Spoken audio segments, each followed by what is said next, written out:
नमस्कार, जय भारत।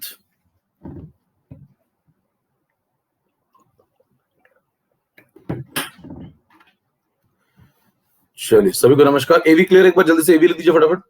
एवी clear, AV clear, AV. Yes, okay fine. Audio video सब clear, okay done. Chat off कर रहा हूं, मैं काम चालू कर रहा हूं। चलिए स्टार्ट करते हैं आज का सेशन स्टार्ट। तो जो लोग मुझे जानते हैं उनके लिए बता दो फटाफट मेरे बारे में थोड़ा सा। मेरा नाम एकेएम सर, जिस टर्नर से मुझे कोचिंग फील्ड में जानते हैं। BTech from SBTI Kanpur, MBA from triple IT Allahabad.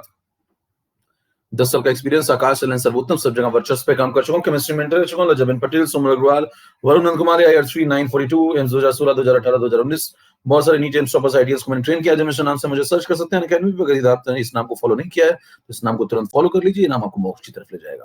जिस तरह मेरा रेफरल कोड है, 10% ऑफ मिल जाएगा। अपने फ्रेंड को सजेस्ट कर सकते हैं। Thank you very much. अगले स्लाइड पे चलें, काम शुरू किया जाए। तो जल्दी से मेरे को बताना, पिछली क्लास में आपने अगर क्लास करी हो तो हम लोग ये चल रहे थे, हम लोग पढ़ रहे थे कि कुछ केमिकल रिएक्शंस ऐसी होती हैं जिनकी जो ऑर्डर्स होती हैं उनको कंडीशंस चेंज करने से भी बदला जा सकता है। मतलब अगर आपकी जो कंडीशंस है वो चेंज हो जाए तो भी वो चेंज हो सकती है। उसमें पहला एग्जांपल हम लोग का जो चल रहा था उनको बोलते हैं सूडो रिएक्शंस, है ना। तो सूडो वो लोग भी इसको सुनिए और इसके बाद जो आगे के कॉन्सेप्ट होंगे वो आगे केमिकल इक्विलिब्रियम में यूज होंगे। इसलिए आज का लेक्चर और अगला लेक्चर बहुत इंपॉर्टेंट है, केमिकल इक्विलिब्रियम के पर्सपेक्टिव से भी और काइनेटिक्स से तो है ही है। ठीक है, तो सभी को आज वाली क्लास, नेक्स्ट क्लास वो सब अटेंड करनी है। आगे केमिकल इक्विलिब्रियम अगर आपको पढ़ना है ढंग से तो। सूडो रिएक्शन में बातचीत चल रही थी, मैंने आपको बताया था पिछली क्लास में कुछ ऐसी रिएक्शंस होती हैं जिनमें मैं अगर कंडीशंस चेंज कर दूं तो भी ऑर्डर बदल सकती है। ऐसी रिएक्शन को धोखेबाज कहा जाता है। और इसमें मैंने चर्चा आपसे करी थी, हाइड्रोलिसिस ऑफ एस्टर की बात करी थी आपसे, और ये एग्जांपल डन था। हाइड्रोलिसिस ऑफ एस्टर का एग्जांपल ये डन था।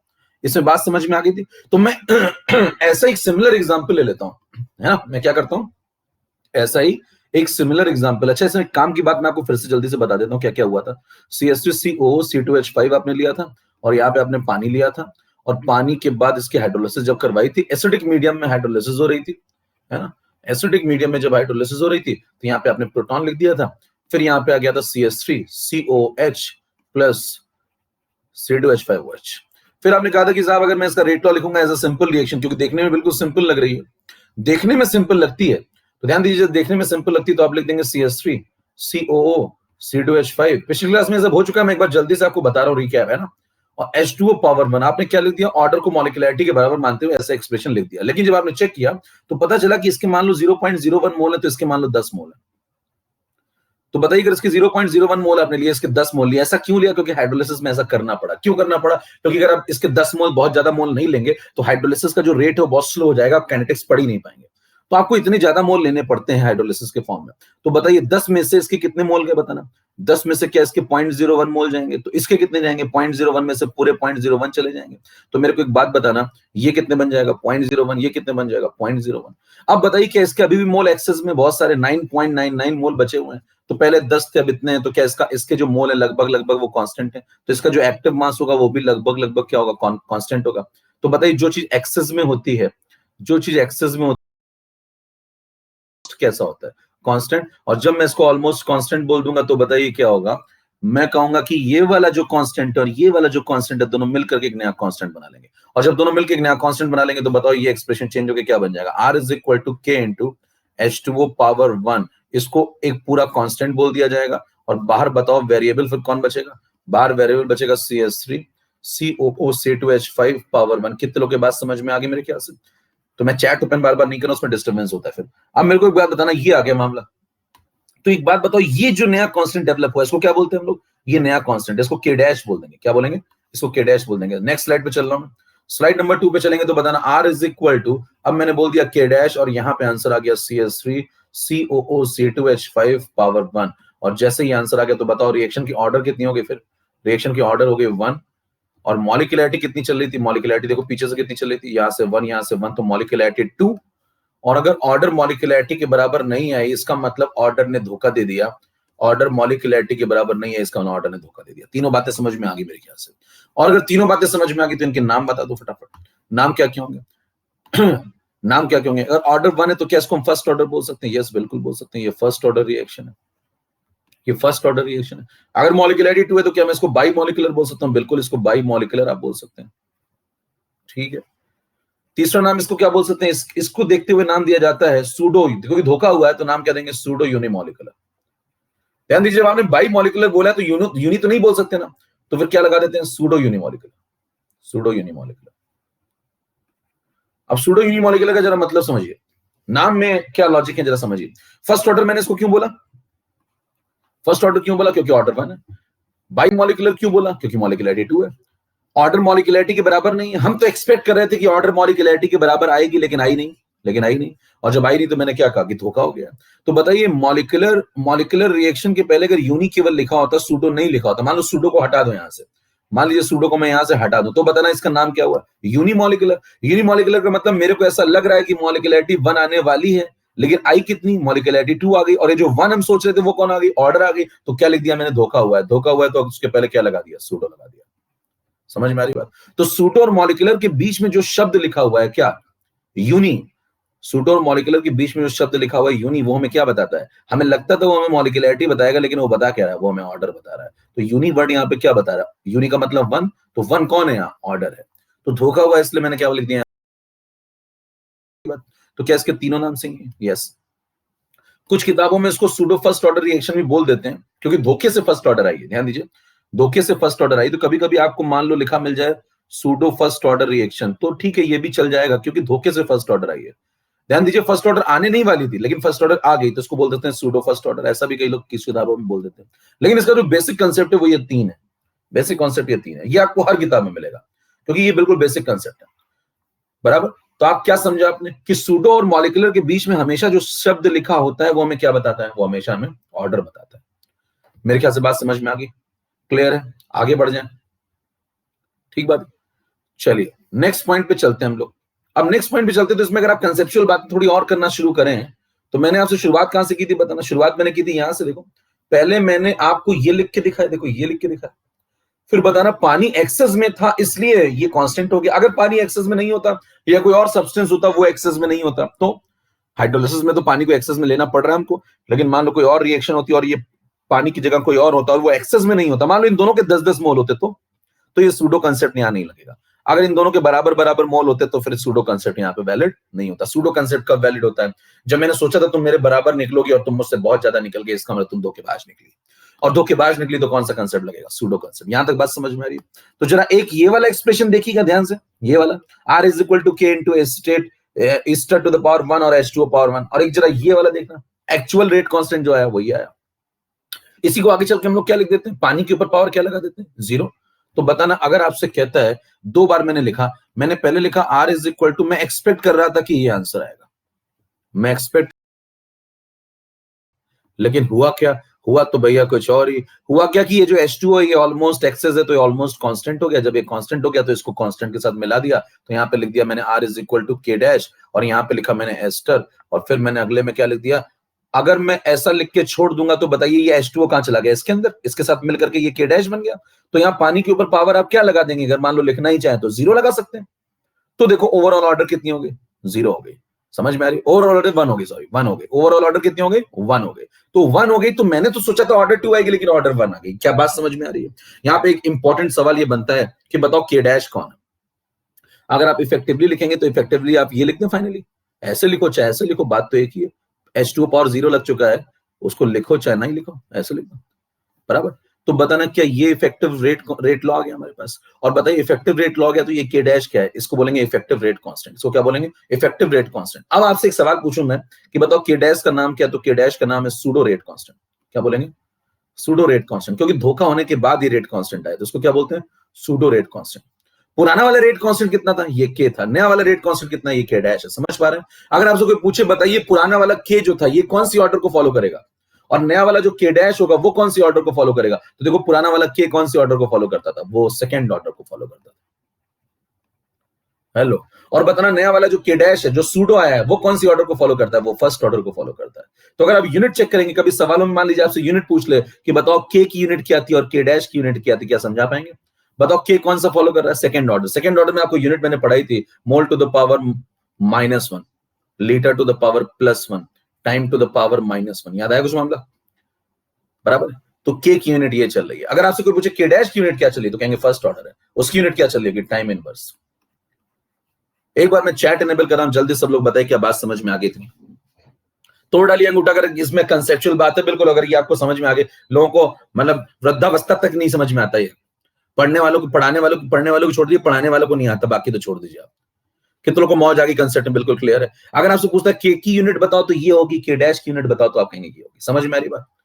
क्लियर है कंसेप्ट एकदम मजेदार तरीके से। चलिए कोई नया भी होगा तो उसको भी समझ में आ रहा होगा मेरे ख्याल से। क्लियर है? Okay done. चलो चलो चलो आगे बढ़ते जाए हम लोग। अब सुनना नेक्स्ट स्लाइड में 4 नंबर में मैं आपको क्या सिखा रहा हूं। एक सवाल यहाँ पे न्यूमेरिकल बनता है। सुनना न्यूमेरिकल क्या बनेगा, वो आपको के दे देगा और आपसे के डैश पूछ लेगा। तो बताना के डैश में निकाल दूंगा क्या? कैसे निकाल दूंगा बताओ? पीछे मैंने क्या किया था, के इंटू H2O को ही तो के डैश बोला। देखो के इंटू H2O को ही तो के डैश बोला है। चेक करो, के इंटू H2O को ही तो के डैश बोला है नेक्स्ट स्लाइड में। तो मेरे को एक बात बताइए, अगर मैं से आपसे कैलकुलेशन करवाऊं कि मैं कह दूं कि के की वैल्यू 1.110 टू द पावर की वैल्यू बता दो, समझ पा रहे हैं? ये के डैश की वैल्यू बता दो, तो बताना के डैश किसकी जगह लिखा हुआ है? के इंटू H2O की जगह। क्लियर है? तो बताना यूनिट भी आप ध्यान से देखिएगा जरा, यूनिट से भी आप पहचान सकते हैं। बताना जो पहला पुराना वाला के देगा उसकी यूनिट क्या देगा? Second order. सेकंड ऑर्डर मतलब क्या? Mole minus one, 1 minus N होता है ना, 1 माइनस एन, तो N2 तो 1 माइनस 2 यानी कि -1, लीटर प्लस 1, टाइम इनवर्स, ये यूनिट देगा और पूछेगा बताओ ये वाला बता दो। और ये वाले का नाम भी दे सकता है। इसका नाम क्या होगा बताओ? इसका नाम होगा सूडो रेट कांस्टेंट। इसका नाम क्या होगा? Calculate the value of pseudo rate constant. अगर आपसे कहता है सूडो रेट कांस्टेंट की वैल्यू बता दो तो क्या मैं क्वेश्चन सॉल्व कर सकता हूं? ये बेसिक कंसेप्चुअल क्वेश्चन है। बताइए इसका सॉल्यूशन आप क्या देंगे? आप उससे कहेंगे भैया pseudo rate constant is equal to K into H2O है, राइट? अब बताइए के की वैल्यू कितनी है? 1.1 इंटू 10 टू द पावर -3 है, तो यहाँ पे H2O का कंसंट्रेशन लगाएंगे। H2O का कंसंट्रेशन कितना होता है? ऑलमोस्ट कांस्टेंट है, तो 55.55 के आसपास हो गया, अप्रॉक्स लगा लीजिए। बात समझ में है कि यहाँ H2O का कंसंट्रेशन कैसे निकाला गया है? ये आयनिक में भी पढ़ते हैं आप, आयनिक में भी पढ़ते हैं। ये समझ में आई बात? बताइए अगर मैं ये लगा दूंगा तो जो आंसर यहाँ पे सॉल्व होकर के आएगा, ये जो आंसर यहाँ पे सॉल्व होकर के आएगा उसकी यूनिट क्या आएगी? यहाँ पे जो भी सॉल्व होकर के आएगा उसकी यूनिट क्या आएगी बोलो? क्या उसकी यूनिट टाइम इनवर्स आएगी? ये के डैश का आंसर है। ये कौन निकाला गया? ये सूडो रेट कांस्टेंट है। कितनों को बिल्कुल क्रिस्टल क्लियर है कंसेप्ट? क्रिस्टल क्लियर कितने लोगों को? डन। चले नेक्स्ट कंसेप्ट पे। Okay done. अब मेरे को एक बात बताइए, अगर आपको इतनी बात समझ में आती है तो कोई व्यक्ति पूछता है कि भाई एक और एग्जाम्पल ले लो, एक और ले लो। 5 नंबर में आ जाओ, फटाफट आगे बढ़ते जाइए। 5 नंबर में एक और एग्जाम्पल लीजिए। सेकेंड एग्जाम्पल नंबर 2 इसमें जो पूछा जाता है वो है हाइड्रोलिसिस ऑफ। तो देखिए मैं वहां तक बातें करता हूं, इसीलिए मैं आपसे कहता हूं आपको कुछ पढ़ने की आवश्यकता नहीं है। बस आपको एक पॉइंट याद रखना है कि कुछ ऐसी केमिकल रिएक्शंस होती हैं जिसमें अगर मैं कंडीशंस बदल दूं, है ना, तो भी ऑर्डर चेंज हो सकती है। हाइड्रोलिसिस ऑफ केन शुगर सुन लीजिए। एक और एग्जाम्पल इसका सुन लीजिए, ये भी आता रहता है अक्सर। केन शुगर की अगर आप हाइड्रोलिसिस करवाते हैं तो मान लीजिए आपने लिखा C12H22O11 प्लस H2O और यहाँ पे हाइड्रोलिसिस हो गई, ये बन गया C6H12O6। ठीक है, अब ये हाइड्रोलिसिस आपने कराई तो सेम कंसेप्ट लगेगा। बता नहीं पानी यहाँ पे किस में लेना पड़ता है हमको? एक्सेस में लेना पड़ता है, जिससे रेट बना रहे ठीक ठाक। तो फिर से वही कंसेप्ट आप दे देंगे, R is equal to K into C12H22O11 power 1। आपने सोचा था यहाँ पे H2O पावर 1 आएगी, लेकिन हुआ क्या? ये तो एक्सेस में निकल गया। और बताओ जो एक्सेस में निकल गया वो ऑलमोस्ट कांस्टेंट। सिमिलर कंसेप्ट, बिल्कुल सिमिलर कंसेप्ट। तो बताओ R इज इक्वल टू क्या लिख देंगे? K dash into C12H22O11 power कितनी? 1। तो बताओ ऑर्डर एक्सपेक्टेड थी कितनी? 2, लेकिन आ कितनी गई? 1। तो आप बोलेंगे ऑर्डर आ गई 1। सेम कंसेप्ट, मॉलिक्यूलरिटी कितनी है? 2, और ऑर्डर मॉलिक्यूलरिटी के बराबर नहीं तो कंसेप्ट कौन सा लगेगा? सूडो का, राइट? इसके नाम क्या क्या होंगे बताओ? फर्स्ट ऑर्डर बाई मॉलिक्यूलर, वही सेम पिछला वाला, फर्स्ट ऑर्डर बाई मॉलिक्यूलर, और इससे क्या निकलेगा नाम? Pseudo unimolecular. तो इसके कितने नाम हो गए? 3 नाम, first order, by molecular, pseudo unimolecular. और कुछ लोग इसको सूडो फर्स्ट ऑर्डर भी बोल देते हैं। मतलब यही 4 नाम इसके भी हो जाएंगे जो ना 4 नाम आप इसके लिख रहे थे। कौन कौन से? ये सेम, बिल्कुल सेम। डन। क्लियर है इतना मामला? और इतना क्लियर तो छठी स्लाइड में चलिए जरा। छठी स्लाइड में मैं आपको एक क्वेश्चन दूं, अगर मान लो आपसे कहता है कि सूडो, कोई व्यक्ति कहे कि सूडो यूनिमॉलिक्यूलर, और कंसेप्ट की बात करते हैं। सूडो यूनिमॉलिक्यूलर के लिए मैं कुछ बातें लिख रहा हूं। कौन सी रिएक्शन सूडो यूनिमॉलिक्यूलर के लिए सही बात है? मैं आपसे कहता हूं ऑर्डर की वैल्यू 1 है, मॉलिक्यूलरिटी 2 है, क्या ये सही बात है? फिर मैं आपसे कहता हूं ऑर्डर अगर 1 है तो मॉलिक्यूलरिटी ग्रेटर देन और इक्वल टू 2 होगी। फिर मैं आपसे कहता हूं ऑर्डर की वैल्यू अगर 1 है तो मॉलिक्यूलरिटी 3 होगी। क्या इनमें से सूडो यूनिमोलिकुलर के लिए कौन सा वाला वर्जन सही है, या नन ऑफ दीज? देखिए पोल करवा रहा हूं मैं, A option, B option, C option, D option. चलिए पोल शुरू करिए। अच्छा, पोल शुरू करने से पहले एक और चला करेक्शन, एक और ऑप्शन आपको ले लेता हूं, ई ऑप्शन। ई ऑप्शन है ऑल ऑफ दिस, ठीक है, ऑल ऑफ दिस। चलिए पोल स्टार्ट करता हूं मैं। 5 ऑप्शन है भैया। सूडो यूनिमोलिकुलर के लिए कौन सा सही है? सूडो यूनिमोलिकुलर के लिए कौन सा सही है ये बताना आपको। 5 ऑप्शन, 5 ऑप्शन। चलिए 35% का करीब करीब सही है। मैं पोल का इंतजार नहीं कर रहा, फिर सुन लीजिए फटाफट कंसेप्ट। मैं समझ गया पोल के नतीजे क्या आने वाले हैं। देखिए मैंने आपको सिखाया था मॉलिक्यूलर और सूडो के बीच में जो वर्ड लिखा होता है वो हमें ऑर्डर बताता है, मॉलिक्यूलरिटी नहीं। क्या बताता है वो हमें? ऑर्डर। तो बताइए यूनिवर्ड देखते हैं, आपको समझ जाना चाहिए ऑर्डर कितनी है, 1। ऑर्डर कितनी है? 1। ठीक है, ऑर्डर अगर 1 है तो मेरे को एक बात बताना, ऑर्डर अगर 1 है तो मॉलिक्यूलरिटी उससे कैसी होगी? ज्यादा। मॉलिक्यूलरिटी उससे कैसी होगी? ज्यादा। तो अगर बताना ऑर्डर अगर 1 है तो ऑर्डर अगर 1 है तो मॉलिक्यूलरिटी क्या हो सकती है? उससे ज्यादा ही होगी ना भाई, तभी तो धोखा होगा। तो मॉलिक्यूलरिटी या तो 2 होगी या तो 2 से बड़ी होगी। तो मॉलिक्यूलरिटी क्या क्या हो सकती है? 2 भी हो सकती है। और बताइए मॉलिक्यूलरिटी क्या हो सकती है? 3 भी हो सकती है। और 3 से ज्यादा होती नहीं है। तो बताइए ऑर्डर 1 है, मॉलिक्यूलरिटी 2 है, तब भी सूडो यूनिमोलिकुलर है। ऑर्डर 1 है, मॉलिक्यूलरिटी 2 के बराबर या 2 से बड़ी है, 2 के बराबर या 2 से बड़ी है, तो भी सूडो यूनिमोलिकुलर है। ऑर्डर 1 है, मॉलिक्यूलरिटी 3 है, तो भी सूडो यूनिमोलिकुलर है। क्योंकि ध्यान दीजिए सूडो और मॉलिक्यूलर के बीच में जो शब्द लिखा हुआ है यूनि, वो हमें क्या बताता है? वो हमें ऑर्डर बताता है। कितनों को बात समझ में आ गई? तीनों सही है, इसका ऑल ऑफ देम सही है। कितनों को बात समझ में आ गई? अगर मॉलिक्यूलरिटी 3 हो गई और ऑर्डर 1 हो गई तो भी सूडो यूनिमोलिकुलर। कंसेप्ट समझ में आ रहा है भैया? तोड़िए फिर। मैंने आपसे क्या कहा कि मान लो आपको यहां पे पावर, सुनना ध्यान, आपसे कहा R is equal to K into, सुनना एक क्वेश्चन सुनना अभी और समझ में आएगी जिसको नहीं समझ में अभी तक बात। एक कंसेप्ट सुनना, एक सवाल सुनना, तो अभी समझ में आ जाएगी बात। एक कंसेप्ट सुनना ध्यान से। मान लो मैं आपसे कहता हूं एक सवाल सुनना, अपने आप समझ में आ जाएगी। 6 नंबर के बाद 7 नंबर पे जरा आइए। एक सवाल आपसे, कोई क्वेश्चन आया और उसका रेट लॉ आपको दिया हुआ है, ध्यान सुना जरा, रेट लॉ दिया हुआ है R is equal to K into A into B to the power 2। ठीक है, मान लो ये रिएक्शन एक सिंपल सी रिएक्शन है, आपने इसका ये रेट लॉ लिख दिया, ये प्रोडक्ट बन रहा है।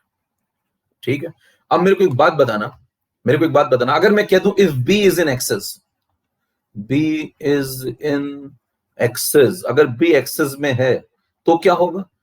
और अगर यहां पे मैं आपसे कह दूं ए इज इन एक्सेस तो क्या होगा? तो बताइए, दो केस आपसे बना रहा हूं, केस नंबर 1, केस नंबर 2। अब अगर आपने ये सवाल लगा लिया तो अपने आप आपको कंसेप्ट समझ में आ जाएगा।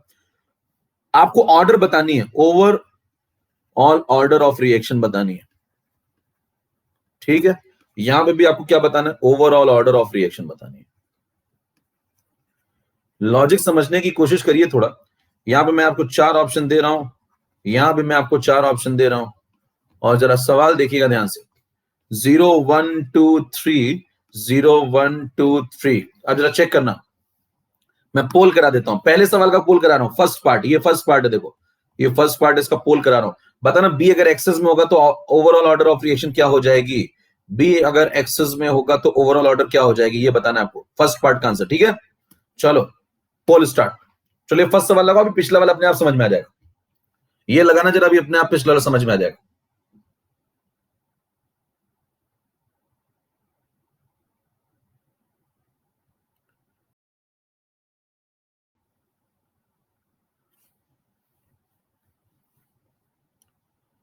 अगर बी एक्सेस में हो गया बताओ, अगर बी एक्सेस में हो गया,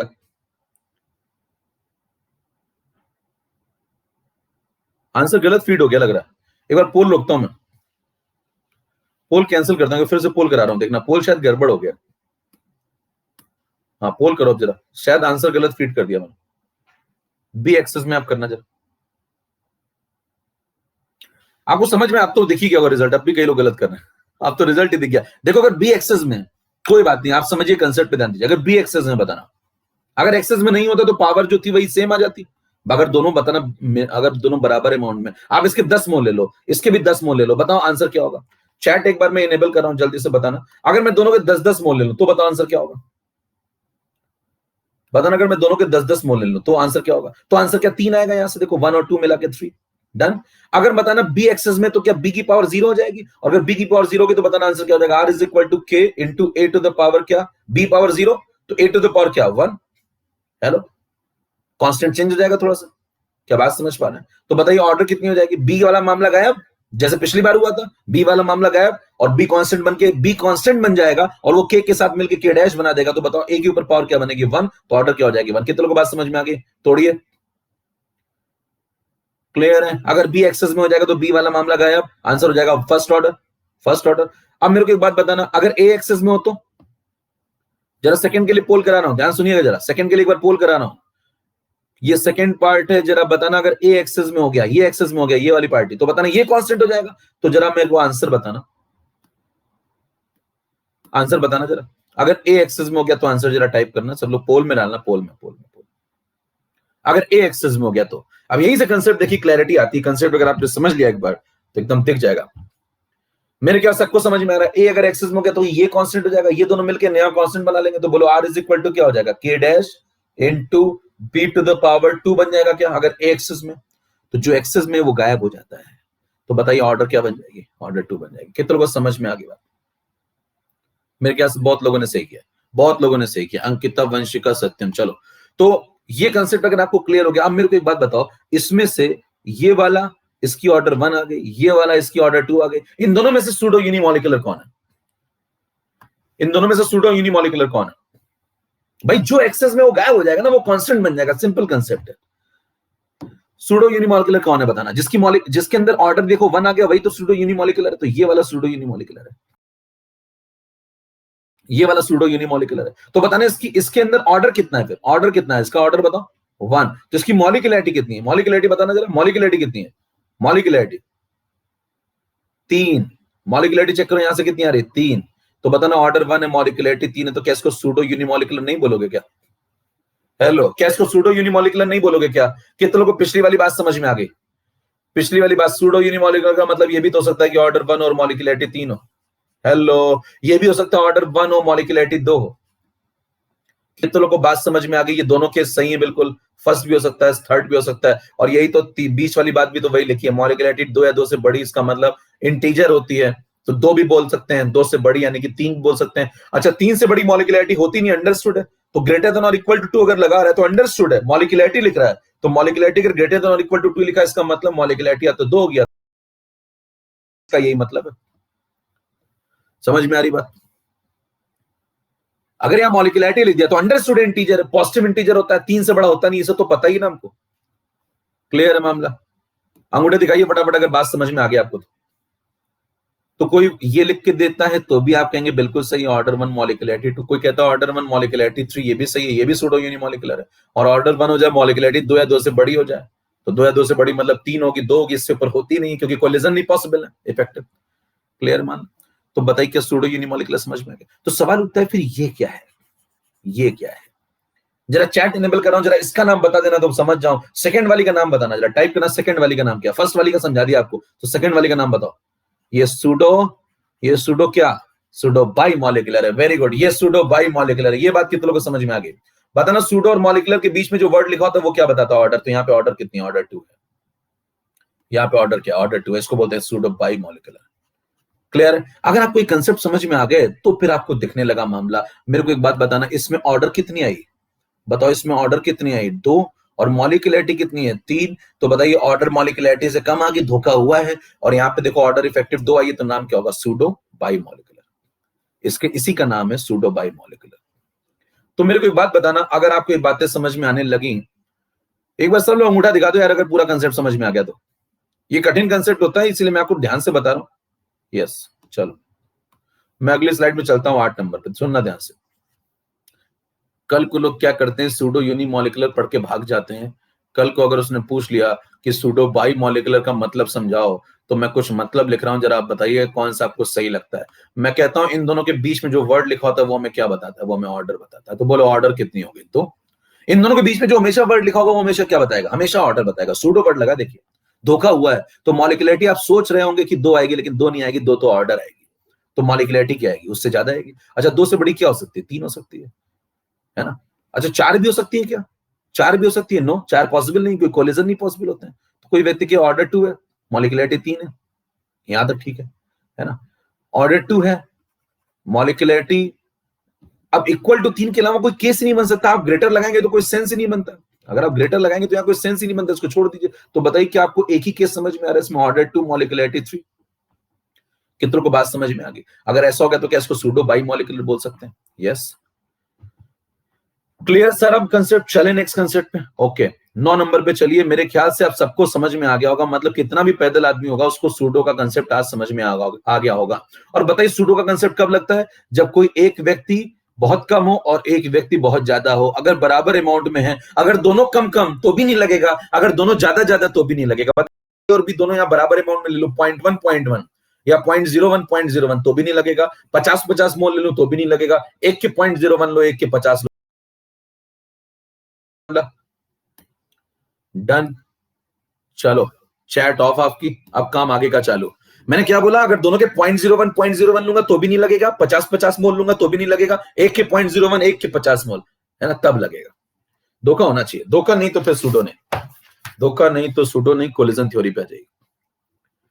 अगला जो कंसेप्ट मैं आपको पढ़ाने जा रहा हूं कोलिजन थ्योरी, इसीलिए मैंने आप सबको कहा था कि आज की क्लास जरूर करिएगा। कोलिजन थ्योरी आप सबको आना चाहिए, क्योंकि ये आएगा तभी आप आगे इक्विलिब्रियम समझ पाएंगे। सुनिए ध्यान से। In case of gaseous molecules, 10 to the power 25 to 10 to the power 28 collisions take place per second. But very few collisions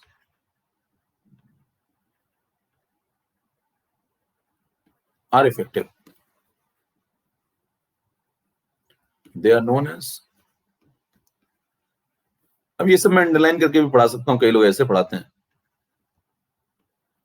उससे टाइम बच जाता है, अगली बार लग जाता है। समझ पा रहे हैं? ठीक है, तो मतलब अगर आप यहाँ टाइम बचा लेंगे 2-4-5 मिनट तो वो सब जुड़ता जाएगा, अगली साल फिर आपको वो सब समय देना पड़ेगा, इसलिए ढंग से पढ़ लीजिए। अंडरलाइन करके पढ़ेंगे तो फिर वो अंडरलाइन ही हो जाएगा, आपका रोल नंबर अंडरलाइन हो जाएगा कि इसका नहीं होना है। देखिए गैसियस मॉलिक्यूल्स में अगर आप चर्चा करें 10 पावर 25 10 पावर 28 इतने कोलिजन्स होते हैं पर सेकेंड, लेकिन पाया गया कि उसमें से बहुत ही कम collision, very few collisions effective होते हैं। ऐसे कोलिजन को इफेक्टिव कोलिजन कहा जाता है। क्या ऐसी खास बात होती है जो डिसाइड करती है कौन इफेक्टिव कोलिजन बनेगा और कौन नहीं बनेगा? 2 फैक्टर है। कौन कौन से 2 फैक्टर हैं? एक फैक्टर का नाम है एनर्जी फैक्टर, एक फैक्टर का नाम है ओरिएंटेशन फैक्टर। तो आपको 2 फैक्टर समझने होंगे, एनर्जी फैक्टर और ओरिएंटेशन फैक्टर। एक एक करके दोनों को समझते हैं। स्लाइड नंबर 10 पे आ जाइए। सबसे पहले मैं चर्चा करने जा रहा हूं एनर्जी फैक्टर की। देखिए एनर्जी फैक्टर में जब आप चर्चा करना शुरू करेंगे तो इसमें 2 पॉइंट आपको पढ़ने होंगे। पहला पॉइंट है जो आपको समझना होगा, एक्टिवेशन एनर्जी क्या होता है। तो एक्टिवेशन एनर्जी को समझते हैं। इसको ई से रिप्रेजेंट करते हैं। पहली चीज इसका सिंबल देख लीजिए, ई एनर्जी और नीचे छोटा सा ए। इसकी डेफिनेशन एक लाइन की सुन लीजिए, it is the minimum amount of energy, minimum amount, जरा अंडरलाइन करिए कुछ बातों को, minimum amount of extra energy, minimum amount of extra energy which is required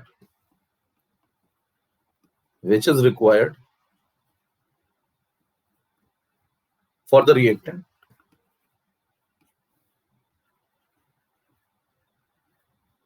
to reach up to threshold energy barrier, threshold energy barrier। क्या कह रहा है, ध्यान सुनिए। अब इसको समझते हैं। नेक्स्ट स्लाइड में एक और काम कर लेते हैं। पहले एक और डेफिनेशन लिख लेते हैं। यहीं पे एक आएगा थ्रेशोल्ड एनर्जी बैरियर, क्या चीज है जरा ये समझाओ। थ्रेशोल्ड एनर्जी बैरियर क्या होता है पहले ये समझा दो। इसको टी से रिप्रेजेंट करते हैं,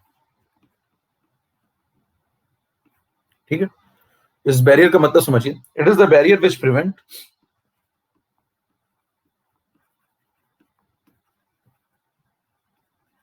it is the barrier which prevent the formation of product,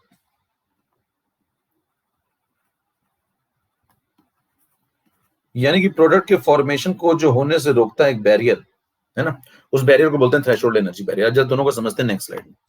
क्या कहना चाह रहे हैं दोनों बातें जरा। चलिए उसको समझने के लिए दो केस बना लेते हैं। केस नंबर 1, पिछली सारी बातों को समझने के लिए दो केस बना लेते हैं। केस नंबर 1, केस नंबर 1 जो हम पहला बनाने जा रहे हैं वो एंडोथर्मिक रिएक्शन। देखिए रिएक्शन दो ही प्रकार की होगी, या तो एंडोथर्मिक होगी या तो एक्सोथर्मिक होगी, दोनों की चर्चा कर लेते हैं। पहला एंडोथर्मिक रिएक्शन, मान लीजिए एंडोथर्मिक रिएक्शन का केस आ गया। ये सब जो बातें आपको समझाई जा रही है पीछे का क्या मतलब है, देखिए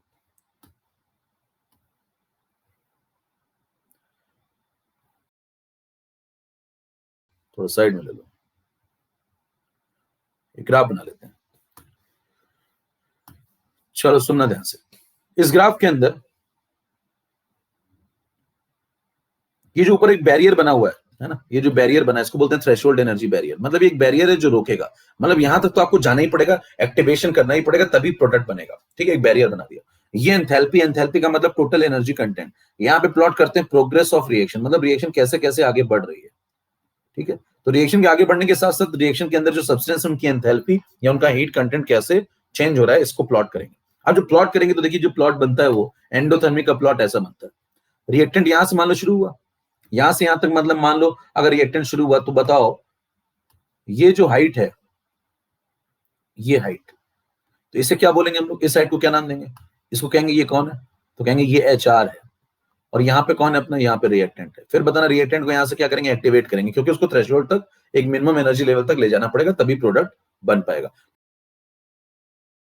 यहां तक गए, थ्रेशोल्ड एनर्जी बैरियर पे पहुंचे, और फिर वहां से जब लौटेंगे तो यहाँ प्रोडक्ट का फॉर्मेशन हो गया। तो यहां मान लीजिए आपको प्रोडक्ट मिल गया। तो अगर आपसे कोई पूछे कि बताओ फिर ये क्या है, तो आप उससे कहेंगे ये जो है, ये यहां से लेके यहां तक की हाइट, ये HP है। ये कौन है, HP है। फिर पूछेगा आपसे जरा फिर ये बता दो फिर क्या है, इन दोनों के बीच का गैप क्या है ये, तो कहेंगे ये डेल्टा H है, बराबर। अब जरा समझिए ध्यान से, कुछ और बातें से पहले समझ लीजिए। कोई पूछे कि भाई साहब फिर ये क्या है, ये जो ऊपर आपने बैरियर के ऊपर ये जो एक्स्ट्रा एनर्जी देनी पड़ रही है, ये जो एक्स्ट्रा एनर्जी आप देंगे, यहां से देखो यहां तक था ये रिएक्टेंट, इसको इतनी एनर्जी जब देंगे यहां से यहां तक, तब जाकर के वो थ्रेशोल्ड बैरियर तक पहुंचेगा। तो जो आपने मिनिमम एक्स्ट्रा एनर्जी दी, ये जो ऊपर आपने मिनिमम एक्स्ट्रा एनर्जी दी, ये कौन है, ये एक्टिवेशन एनर्जी है। कहाँ के लिए, आगे जाने के लिए, तो इसे क्या बोलेंगे, फॉरवर्ड।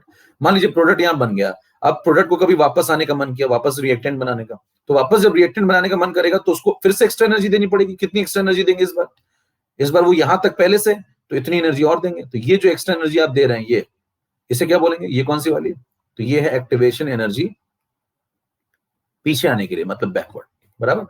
तो तीनों शब्द आपको, तीनों वर्ड्स मेरे ख्याल समझ में आ गए होंगे। अब एक्टिवेशन एनर्जी क्या होती है बताओ, मिनिमम एनर्जी, जो एक्स्ट्रा एनर्जी हम बाहर से देते हैं, बाहर से देते हैं, ध्यान दीजिए, supplied from outside which is required, मतलब supplied from outside for the reactant, reactant के लिए, कहां तक पहुंचने के लिए, थ्रेशोल्ड तक पहुंचने के लिए, उसको बोलते हैं एक्टिवेशन एनर्जी। तो देखो यहां से यहां थ्रेशोल्ड तक पहुंचने के लिए इतनी एनर्जी चाहिए, यहां से यहां पहुंचने के लिए इतनी चाहिए, फॉरवर्ड जा रहे हैं तो ये देंगे, बैकवर्ड जा रहे हैं तो ये वाली देंगे। क्लियर, ये हो गया।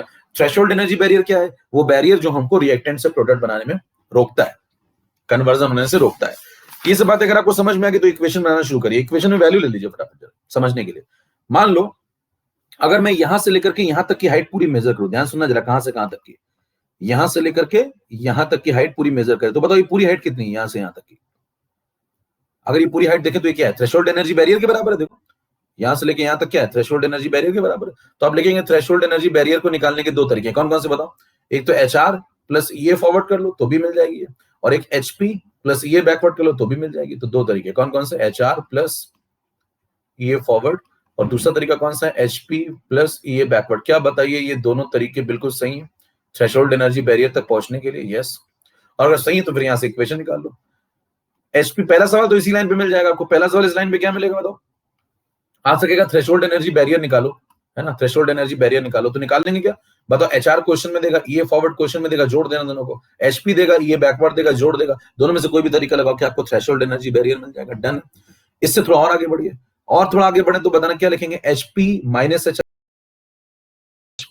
HR is equal to EA forward minus EA backward. देखो ऐसे भी लिख सकते हैं बात को।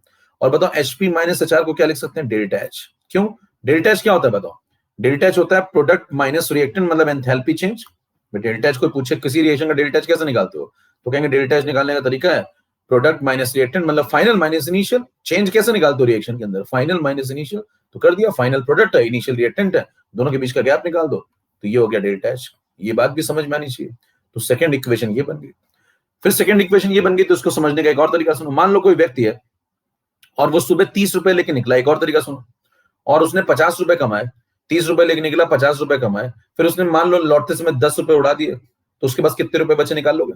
देखो, जितने लेके निकला 30 लिख दिए, प्लस कितने कमाए उसने 50, तो 50 एक्स्ट्रा बाहर से कमाए, बाहर की दुनिया से जोड़ दिए, माइनस कितने उड़ा दिए उसने 10, तो माइनस कर दिए। तो 30 और 50 80, 80 में से 10 उड़ गए, तो यानी कि 70 बचे। ये जो 70 है ये कौन है? यही तो एचपी है। जो शाम को घर लेके लौटता है वही तो एचपी। जरा इस इक्वेशन को, अगर मैं, ये रुपए थे, अगर मैं यहीं पे जूल लगा दूं तो फिर ये देखिए क्वेश्चन बन जाएगा। 30 जो आप लेके निकले थे वो कौन था? वो एचआर था। जो आपने बाहर मार्केट से 50 कमाए वो कौन था? वो ईए फॉरवर्ड था। जो आपने वापस उड़ा दिए मार्केट में वो कौन था? वो ईए बैकवर्ड था। और जो आप घर लेके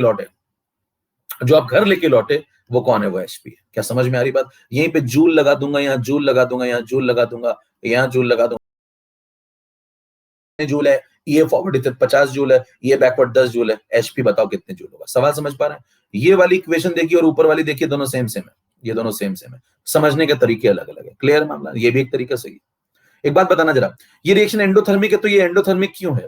तो आप कहेंगे एंडोथर्मिक इसलिए क्योंकि ये फॉरवर्ड ज्यादा है और ये बैकवर्ड कम है। ध्यान से देखिए जरा, ये फॉरवर्ड ज्यादा है और ये बैकवर्ड कम है। आपसे कह रहा हूं ये फॉरवर्ड देखो ज्यादा है, ये बैकवर्ड कम है, इसका मतलब कमाता ज्यादा है, कमाता 50 है, उड़ाता कितने? 10 है। तो कोई आदमी 50 कमा के 10 उड़ाएगा तो क्या 40 उसकी जेब में बढ़ जाएंगे?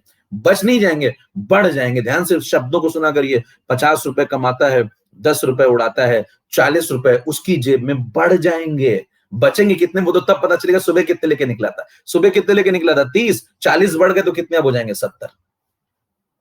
समझ में आ रही बात? तो बताइए इस आदमी की जेब में पैसे बढ़ रहे हैं या घट रहे हैं? बढ़ रहे हैं। इसका आदमी कैसा है? आदमी एंडोथर्मिक है। तो कोई मेरे से पूछे आज के बाद कि एंडोथर्मिक की डेफिनेशन या कंसेप्ट क्या होता है, तो क्या कहोगे? ज्यादा कमाओ, कम उड़ाओ, आप एंडो हो जाओगे। और बताइए ज्यादा कमाएंगे, कम उड़ाएंगे, आप एंडो हो जाएंगे। तो मेरे को एक बात समझाना जरा, अगर मैं यहाँ साइन की जरा साइन कन्वेंशन पे चर्चा कर लूं, बताना ये फॉरवर्ड ये बैकवर्ड से बड़ा है क्या? यस। तो बताओ ये डिफरेंस कैसा आएगा? पॉजिटिव। और ये अगर इसके बराबर है तो ये डिफरेंस कैसा आएगा? ये देखो, ये भी इसके बराबर है तो ये डिफरेंस कैसा आएगा? पॉजिटिव। और ये अगर इसके बराबर है डेल्टा एच के तो डेल्टा एच भी कैसा आएगा? पॉजिटिव। इसीलिए कहते हैं एंडोथर्मिक का डेल्टा एच कैसा होता है? पॉजिटिव। कितने लोग पूरा कंसेप्ट समझ में आ गया? अंगूठा दिखा, तोड़िए। बात समझ में आ गई? तोड़ डालिए, छोड़िएगा नहीं। बात समझ में आ गई तो तोड़िए फटाफट।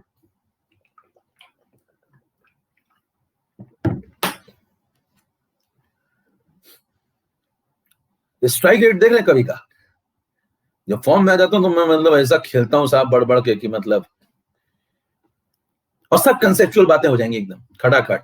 कोई टाइम पास नहीं, एक सेकंड नहीं बर्बाद करता मैं, ना अपना ना आपका, क्योंकि मेरा समय तो बहुत ज्यादा कीमती है। आपका भी मेरे ख्याल से होगा ही, आशा करता हूं।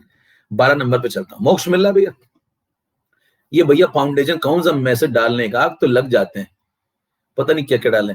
तो डालो भैया कीबोर्ड। अब तो देखो अंगूठे दिखने चाहिए खूब सारे। हाँ चलिए नेक्स्ट आगे बढ़ जाऊं क्या मैं? डन? इतनी बात सबको समझ में आ गई? चलिए भैया आगे बढ़ जाए। 3.2 3.3 बहुत सही। अब केस नंबर 1 खत्म, एंडोथर्मिक। ये सब काम आएगा कि केमिकल इक्विलिब्रियम में? सुनते जाइएगा ध्यान से बातें। केस नंबर 2 सुनना। 12 नंबर स्लाइड पे आइए, केस नंबर 2 पे आइए। केस नंबर 2 में बताना कौन सा केस बनेगा? एक्सोथर्मिक। कौन सा केस बनेगा? ये हो गया एंडोथर्मिक। अब आ जाइए एक्सोथर्मिक रिएक्शन। आपसे कहता है एक्सोथर्मिक रिएक्शन में समझाओ भैया जरा क्या चलेगा। कहेंगे ग्राफ बनाओ। जगह रखिए थोड़ा खेलने के लिए। ये देखो ग्राफ प्लॉट करने जा रहे हैं। इस बार किसका प्लॉट कर रहे हैं भाई? एक्सो का। एक्सो में बताओ क्या अंतर हो जाएगा, आप खुद समझ सकते हैं, अगर थोड़ा सा दिमाग लगाइए। एक्सो में क्या होगा? कमाएगा कम, उड़ाएगा ज्यादा। कमाएगा कम, उड़ाएगा ज्यादा। तो मान लो रिएक्टेंट यहां पे था, ये एंथैल्पी प्लॉट हो रही है, एनर्जी कंटेंट इसको बोल सकते हैं। ये प्रोग्रेस ऑफ रिएक्शन है, प्रोग्रेस ऑफ रिएक्शन। समझ पा रहे हैं? लिखा गया है, ठीक है। यहाँ पे रिएक्टेंट मान लीजिए, रिएक्टेंट जब यहां से चलेगा तो आपको पहले प्लॉट क्लियर होना चाहिए। रिएक्टेंट यहां से चलेगा, यहां जाएगा, यहां से लौटेगा, लौटेगा तो इस बार प्रोडक्ट यहां कहीं बनना चाहिए। ध्यान दीजिए, प्रोडक्ट इस बार रिएक्टेंट के लेवल के नीचे होना चाहिए, क्योंकि अगर रिएक्टेंट के लेवल से ऊपर प्रोडक्ट हुआ, देखो अगर प्रोडक्ट ऊपर हुआ रिएक्टेंट नीचे हुआ तो एंडो हो जाएगी। अगर प्रोडक्ट ऊपर हुआ रिएक्टेंट नीचे हुआ तो एंडो हो जाएगी। तो बताइए एक्सो में क्या होगा? प्रोडक्ट नीचे होगा और रिएक्टेंट ऊपर होगा। इतनी बात समझ में आती है? फिर आपसे कहता है बाकी सब समझाओ जल्दी जल्दी क्या क्या। यहां से लेके यहां तक बताओ ये कौन है? अगर कोई पूछे यहां से लेके यहां तक कौन है, तो कहेंगे ये एचआर है, ठीक है। ये कौन है? ये एचपी है, ठीक है। ये कौन है? एक्टिवेशन एनर्जी फॉरवर्ड है। ये कौन है? ये एक्टिवेशन एनर्जी बैकवर्ड है। सब समझ में आ गई बात? फटाफट लिख लेते जरा। कहेंगे ये कौन भैया? एचआर। ये कौन भाई साहब? एचपी। ये कौन है? ईए फॉरवर्ड। और ये कौन है? ईए बैकवर्ड। इतना डन काम। इतना डन कम, तो बताइए थ्रेशोल्ड एनर्जी बैरियर निकालना होगा तो निकाल लेंगे, कैसे निकालेंगे बताओ? थ्रेशोल्ड एनर्जी बैरियर निकालने का वही तरीका, यहां से लेकर के यहां तक, ये हाइट है थ्रेशोल्ड एनर्जी बैरियर। कोई यहाँ से मुझे कैलकुलेट टी तो निकाल लेंगे यहाँ से। बताओ इस हाइट को निकालने के दो तरीके हैं, इसको और इसको जोड़ दो, पहला तरीका, दूसरा इसको और इसको जोड़ दो, दूसरा तरीका। दोनों तरीके बिल्कुल सही हैं, दोनों में से कोई भी तरीका लगाइए आपको आंसर मिल जाएगा। जरा करना शुरू करते हैं फटाफट। फिर से बताना, इक्वेशन में लिखना शुरू करूंगा, थ्रेशोल्ड एनर्जी बैरियर की हाइट किसके बराबर हो जाएगी बताओ? HR प्लस EA फॉरवर्ड, और दूसरा तरीका HP प्लस EA बैकवर्ड, बराबर। फिर इसको आगे चल के हम लोग क्या equal to EA forward minus EA backward, EA forward minus EA backward. और इसी को आगे चल के फिर हम लोग क्या लिख सकते हैं? इसी को आगे चल के हम लोग लिख सकते हैं डेल्टा H, तो ये हो जाएगा डेल्टा H। जरा मेरे को बताना, अभी तक जो इक्वेशन आपने बनाई है पिछली बार और इस बार, क्या दोनों सेम आ गई है? चेक करो भाई, ये इक्वेशन आपने पिछली बार भी बनाई थी, अभी भी बनाई, क्या दोनों सेम आ गई है? यानी कि इक्वेशन चेंज नहीं होती। ध्यान समझिए मेरा क्या बोल रहा हूं मैं। बेसिक जो इक्वेशन है यही पिछली बार भी आई थी, बेसिक जो इक्वेशन है वही इस बार भी आई, मतलब इक्वेशन चेंज नहीं। फिर क्या चेंज होता है? चेंज क्या होता है फिर? चेंज ये होता है कि जैसे इस बार आपने 50 रुपए मान लो पहले लेके निकले थे, 10 रुपए आपने कमाए, 60 हो गए, फिर आपने मान लो यहाँ पे 30 रुपए उड़ा दिए, तो आपके पास 30 रुपए बच गए। तो बताओ क्या लिखोगे? निकले कितने थे? 50, कितने कमाए? 10। देखो कितने कमाए? 10, कितने उड़ाए? 30, कितने बचे? माइनस कर दो, 30 बच गए, इत्तेफाक से बराबर बच गए इसके। तो वो सब इत्तेफाक। देखिए अब बताइए मेरे को जरा कुछ बातें बताइए, ये जो लेके निकले थे सुबह वो कौन होता है? HR। जो जमाने से कमाता हूं वो क्या होता है? EA forward. जो जमाने को लौटा देता हूं वो क्या होता है? वो EA बैकवर्ड होता है। जो लास्ट में आपकी जेब में बचता है वो HP होता है। कितने को बात समझ में आ गई? मेरे ख्याल से यहाँ पे इनेबल नहीं कर रहा हूं मैं चैट, तो यहाँ जूल कर दूंगा, यहाँ जूल कर दूंगा, यहाँ जूल कर दूंगा, और यहाँ पे जूल कर दूंगा, तो न्यूमेरिकल बन जाएगा। जरा इस वाली इक्वेशन को देखिए ध्यान से, और ऊपर वाली को देखिए, क्या दोनों सेम सेम है? यस। समझने के तरीके हैं। बताइए ये रिएक्शन एक्सो क्यों है? कोई पूछे एक्सो वर्ड क्यों लिखते हो? कहेंगे इस बार आदमी कम कमाता है ज्यादा उड़ाता है। देखो कमाता कम है उड़ाता ज्यादा है। देखिए कमाता कितने? 10, उड़ाता कितने? 30। तो कम कमा के अगर आदमी ज्यादा उड़ाएगा तो बताना खर्चीला आदमी है। कम कमाएगा ज्यादा उड़ाएगा, इसका मतलब उसकी जेब से पैसे नेट में घटने लगेंगे, उसकी जेब से पैसे नेट में घटने लगेंगे। बताइए 10 कमाता है 30 उड़ा देता है, तो 20 तो अपनी जेब से उड़ा दिया ना पिछले वाले जो लेके गया था।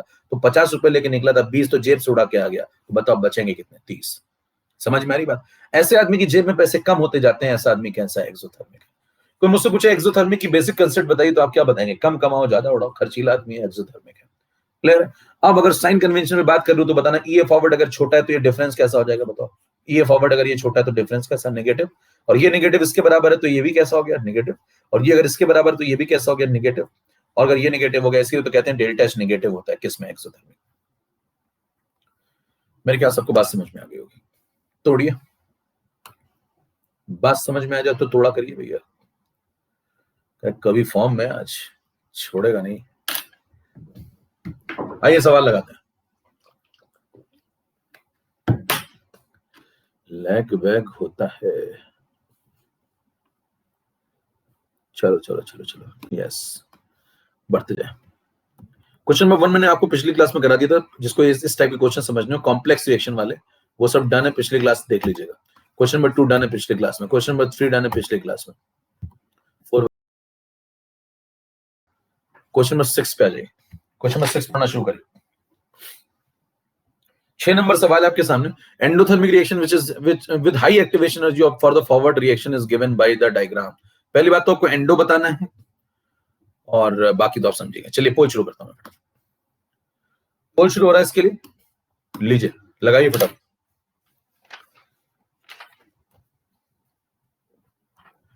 पोल स्टार्ट, लगाइए फटाफट।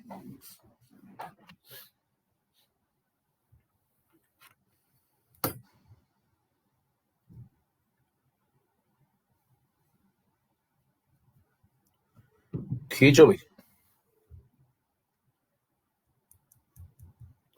तमन, सुमित, निशिता, मोहित। 0.1 सेकेंड, 0.1 सेकेंड, क्या बात, खींचना एकदम लोग। चलो पोल के नतीजे नहीं दिख पाए, आ गया आ गया आ गया। अंकिता, दिनेश। एंडोथर्मी का मतलब बताओ क्या सिखाया आपको? अभी पीछे देखो सिखाया एंडोथर्मी का मतलब। एंडोथर्मी का मतलब बताओ, ये वाला मतलब HP ऊपर होना चाहिए। देखो H चाहिए, एंडो का मतलब HP ऊपर। अब अगर HP ऊपर तो पहली चीज तो HP को ऊपर बनाओ भैया, HP को ऊपर बनाओ। देखो यहाँ पे देखो ये प्रोडक्ट नीचे, गलत। यहाँ देखो ये प्रोडक्ट है नीचे, गलत। यहाँ देखो ये प्रोडक्ट है ऊपर है, हो सकता है। यहाँ प्रोडक्ट ऊपर है, हो सकता है। अब इसमें बताना एक्टिवेशन एनर्जी अगर मैं चेक करूंगा तो यहाँ पे एक्टिवेशन चेक करो, यहाँ पे चेक करो, ये फॉरवर्ड एक्टिवेशन है, ये फॉरवर्ड एक्टिवेशन है। ज्यादा कहाँ पे? यहाँ पे। ये दोनों ठीक है, एंडो है, ये भी एंडो है, ये भी एंडो है, लेकिन बताना ज्यादा एक्टिवेशन कहाँ लगा? यहाँ लगा। तो क्या पूछा है? With high activation energy for the forward direction. तो किसमें हो गया आंसर? C part. चलिए नेक्स्ट पॉइंट।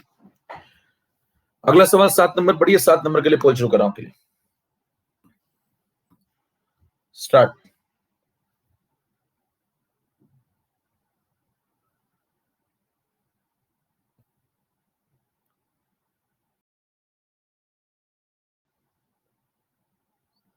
कहाँ हो तुम?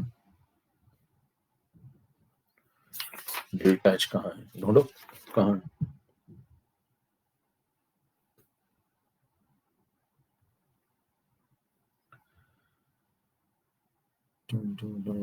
लो अंकिता, शालू, दिनेश, देखिए आपसे क्या कह रहा है? डेल्टा एच बिल्कुल सिंपल सा सवाल है। अगर आपसे इस वाले ग्राफ में पूछा जाए डेल्टा एच भैया कहाँ है, तो ढूंढ लोगे आराम से। डेल्टा एच क्या होता है? एचपीएचआर का डिफरेंस, वही तो डेल्टा एच होता है। तो बताओ एचपीएचआर में डिफरेंस कहाँ है? देखो एचपीएचआर में डिफरेंस यही तो है, देखो हो गया। तो ये हाइट निकाल लो, ये डेल्टा एच है, उसका मैग्नीट्यूड है। समझ पा ना? देखो ये एचपी है, ये एचआर, इनके बीच का गैप निकाल लो। इस वाले में निकालना तो बताओ इस वाले में कैसे निकालोगे? देखो ये एचपी है, ये एचआर है, इसके बीच का गैप निकाल लो, बस खत्म हो जाएगा। इसके बीच का गैप निकालो, ये डेल्टा एच, उसका मॉड ले लो, क्योंकि कभी कभी डेल्टा एच नेगेटिव होगा, कभी पॉजिटिव होगा, तो डेल्टा एच का मॉड आपको यहां से मिल जाएगा। ये जो हाइट है डेल्टा एच का मॉड दे देगी आपको। समझ में आ जाओ? मॉड समझते हो भैया? -2 का मॉड 2 होता है। तो मेरे को बताना यहाँ पे डेल्टा एच कौन है? ये एचआर है, देखो ये एचआर है, और ये कौन है? ये एचपी है। इनके बीच का गैप कौन है? ये देखो सी।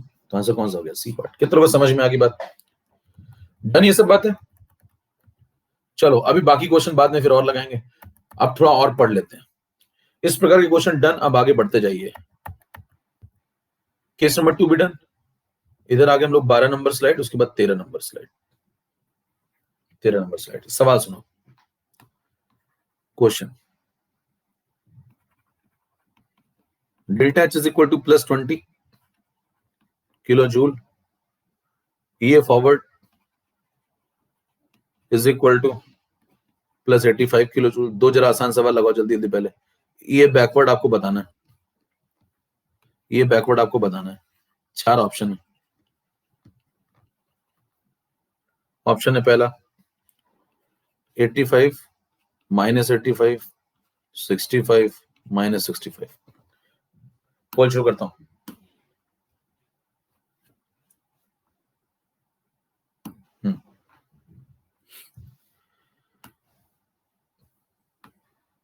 कंफ्यूज कर रहा है वो, साइन वेन सब दे करके आपको परेशान करने की कोशिश कर रहा है। आपको कंसंट्रेटिव बने रहना अपने। मेरे को एक बात बताना, जो बेसिक इक्वेशन है वो क्या चेंज होती है क्या? नहीं। मतलब आपसे कोई पूछे इक्वेशन, चाहे एंडो हो चाहे एक्सो का सवाल है, देखो ये एंडो का है, कल को एक्सो का है, कोई भी सवाल है धरती पे, आपको बेसिक कंसेप्ट क्या लगाना है? बताइए। ये इक्वेशन जो ये लिखते हैं आप, delta H is equal to HP minus HR is equal to ये फॉरवर्ड माइनस ये बैकवर्ड, क्या दोनों जगह सेम है? देख लो चेंज क्या होता है। चेंज होता है इनकी वैल्यूज।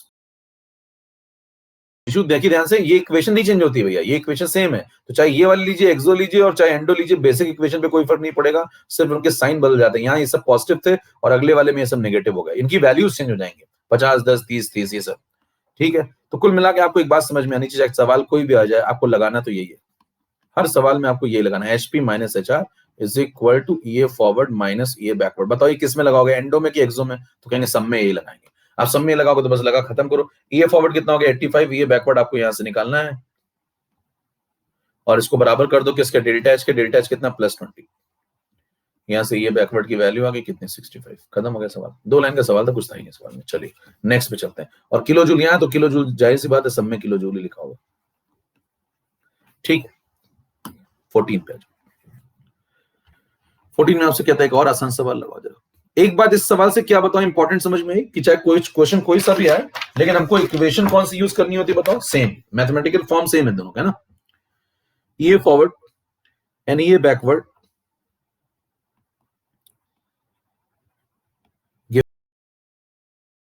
टू 177 किलो जूल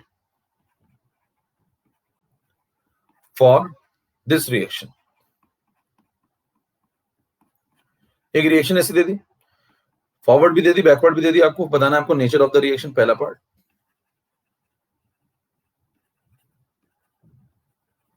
ठीक है, और दूसरा बताना डेल्टा एच ऑफ रिएक्शन, बता लेंगे फटाफट। अभी मैं पोल नहीं करा रहा, फटाफट खुद ही करा दे रहा हूं। देखो पोल नहीं करा रहा इसमें। बताइए इक्वेशन आप कोई भी यूज करेंगे तो उसमें मेन काम वही है, आपको लगाना तो यही है, पर delta H is equal to क्या, E A forward minus E A backward. लगा दो भाई, ई ए फॉरवर्ड कितना 162 और ये कितना 177, लगा दो, ये आंसर निकल आएगा। तो ये आ गया -15 और -15 आ गया, तो बताओ डेल्टा एच निगेटिव आ गया, डेल्टा एच निगेटिव आ गया तो नेचर का मतलब क्या हो गया, एक्सोथर्मिक है।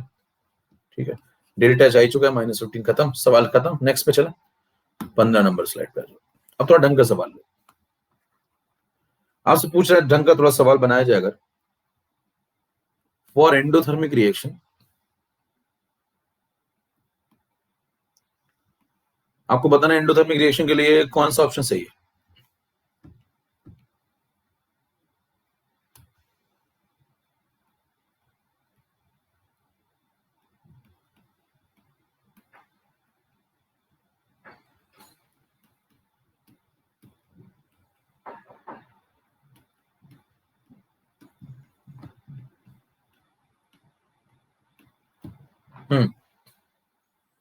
ठीक है, पोल शुरू कर रहा हूं आपके लिए।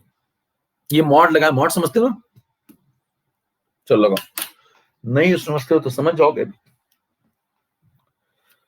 नहीं समझते तो आज समझ लेना, समझते हो तो बहुत अच्छी बात है, समझदार।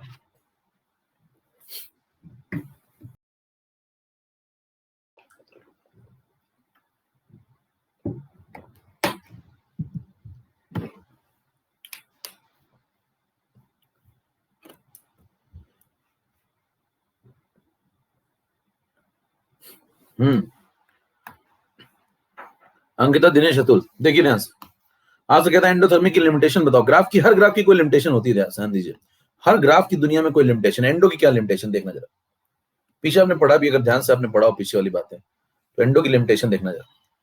एंडो की लिमिटेशन है कि कहानी अगर शुरू यहां से होगी, देखिए कहानी अगर शुरू यहां से होगी रिएक्टेंट से, तो कहानी से ऊपर खत्म होगी। ध्यान दीजिए, रिएक्टेंट के लेवल के बराबर पे कहानी नहीं खत्म हो सकती। देखिए अगर इसके लेवल बराबर पे आप जाइए तो ये है, तो कहानी जो है इसके बराबर पे नहीं खत्म हो सकती, बल्कि इस लेवल से आपको ऊपर जाना होगा, इस लेवल से ऊपर जाना होगा, प्रोडक्ट ऊपर होगा तभी तो एंड होगा ना।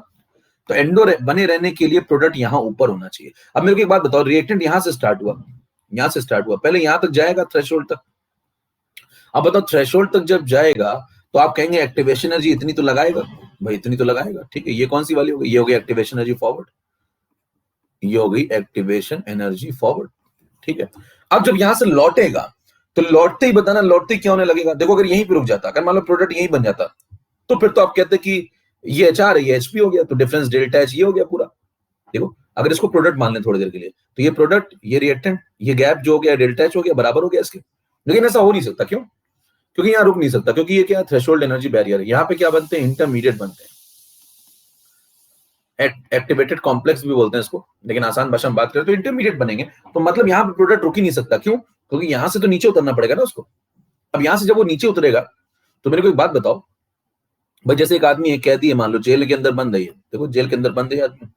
अब इसने कहा मेरे को भागने का मन किया, तो भागने का मन किया तो यहां से दौड़ेगा, यहाँ जेल की दीवार देखो ये टी, तो जेल की दीवार बैठा रहेगा क्या, वहां से कूदेगा ना, वहां थोड़ी बैठने गया था। तो वहां से जब कूदेगा तो मेरे को बात बताओ, जैसे कूदेगा वो यहाँ गिरेगा। अब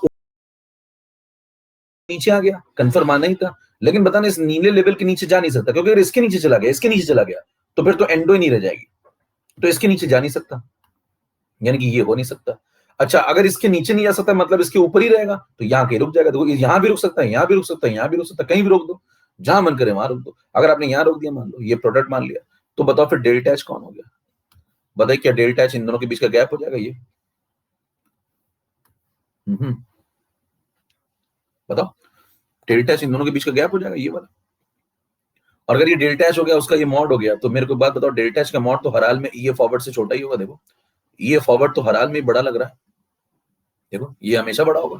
फिर जब लौटोगे, यहां रुको चाहे यहाँ रुको, चाहे यहाँ रुको, कहीं तो रुकोगे ना इन दोनों के बीच में, इसके और इसके लेवल के बीच में रुकोगे कहीं भी, तो बताओ डेल्टा एच तो छोटा ही आएगा। डेल्टा एच का मॉड तो छोटा ही आएगा, किससे? ईए फॉरवर्ड से। तो क्या हर हाल में ईए फॉरवर्ड बड़ा आएगा? तो आंसर कौन सा हो गया? First part. कितने लोगों को समझ में आ गई बात? तोड़िए, फटाफट तोड़ा करिए। हाँ, करें क्या तोड़ना है? कीबोर्ड। क्या तोड़ूं? किसी का सर तोड़ दूं क्या बगल में? अगर आपको वाकई बात समझ में आ गई, कहने कितना तोड़वाओगे? जब तक तोड़ेगा नहीं तब तक छोड़ेगा नहीं है। चलो एक्सो पे आ जाओ। अगला सवाल सुनना, जहरीला सवाल एक और। अब देखिए धीरे धीरे ये सवाल थोड़े अच्छे हैं, ये कंसेप्चुअल सवाल है थोड़े, तो हर प्रकार के आने चाहिए आपको, आसान, कठिन, अत्यंत आसान, अत्यंत कठिन। फॉर एक्सोथर्मिक रिएक्शन है ना, इस बार देखो क्या लिख दिया उसने, एक्सोथर्मिक रिएक्शन। आपको 4 ऑप्शन देता हूं। ईए फॉरवर्ड,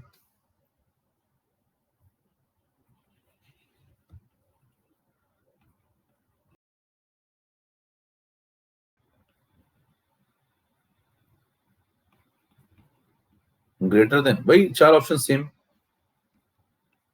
लेकिन बस एक्सो हो गया। ठीक है, चलो भाई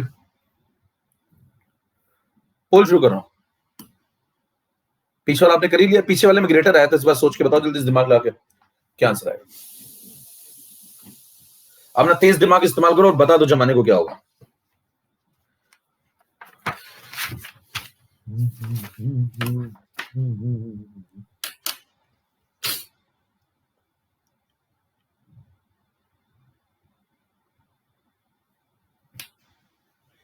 अच्छा, किसी को कोई बात अगर मान लो, कई लोगों को एक एक बात 2 बार देर में समझ में आती, तो वो उनके लिए सुविधा है यहाँ पे। देखिए ऑफलाइन में नहीं थी सुविधा, है ना। ऑफलाइन में एक बार मैं बता देता था, वहां काम खत्म, फिर अगली साल पढ़ना पड़ता था। डिसअपियर अंकिता सुब्रदीप।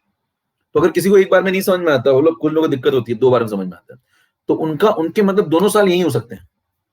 आप रिकॉर्डिंग देख लो, समझ पा रहे हैं? आप रिकॉर्डिंग देख लो, आपके दोनों साल यही हो गए एक ही बार में। तो ये सुविधा मतलब यही है, तो इसका फायदा उठाइए भाई, ये नई टेक्निक है, इसका फायदा उठाइए। नहीं तो आपको 2 बार पढ़ना पड़ता, 2 बार फिर 2 साल। सुनना ध्यान से। अब कई लोगों ने गलत किया है सवाल। 3 ग्राफ प्रस्तुत है।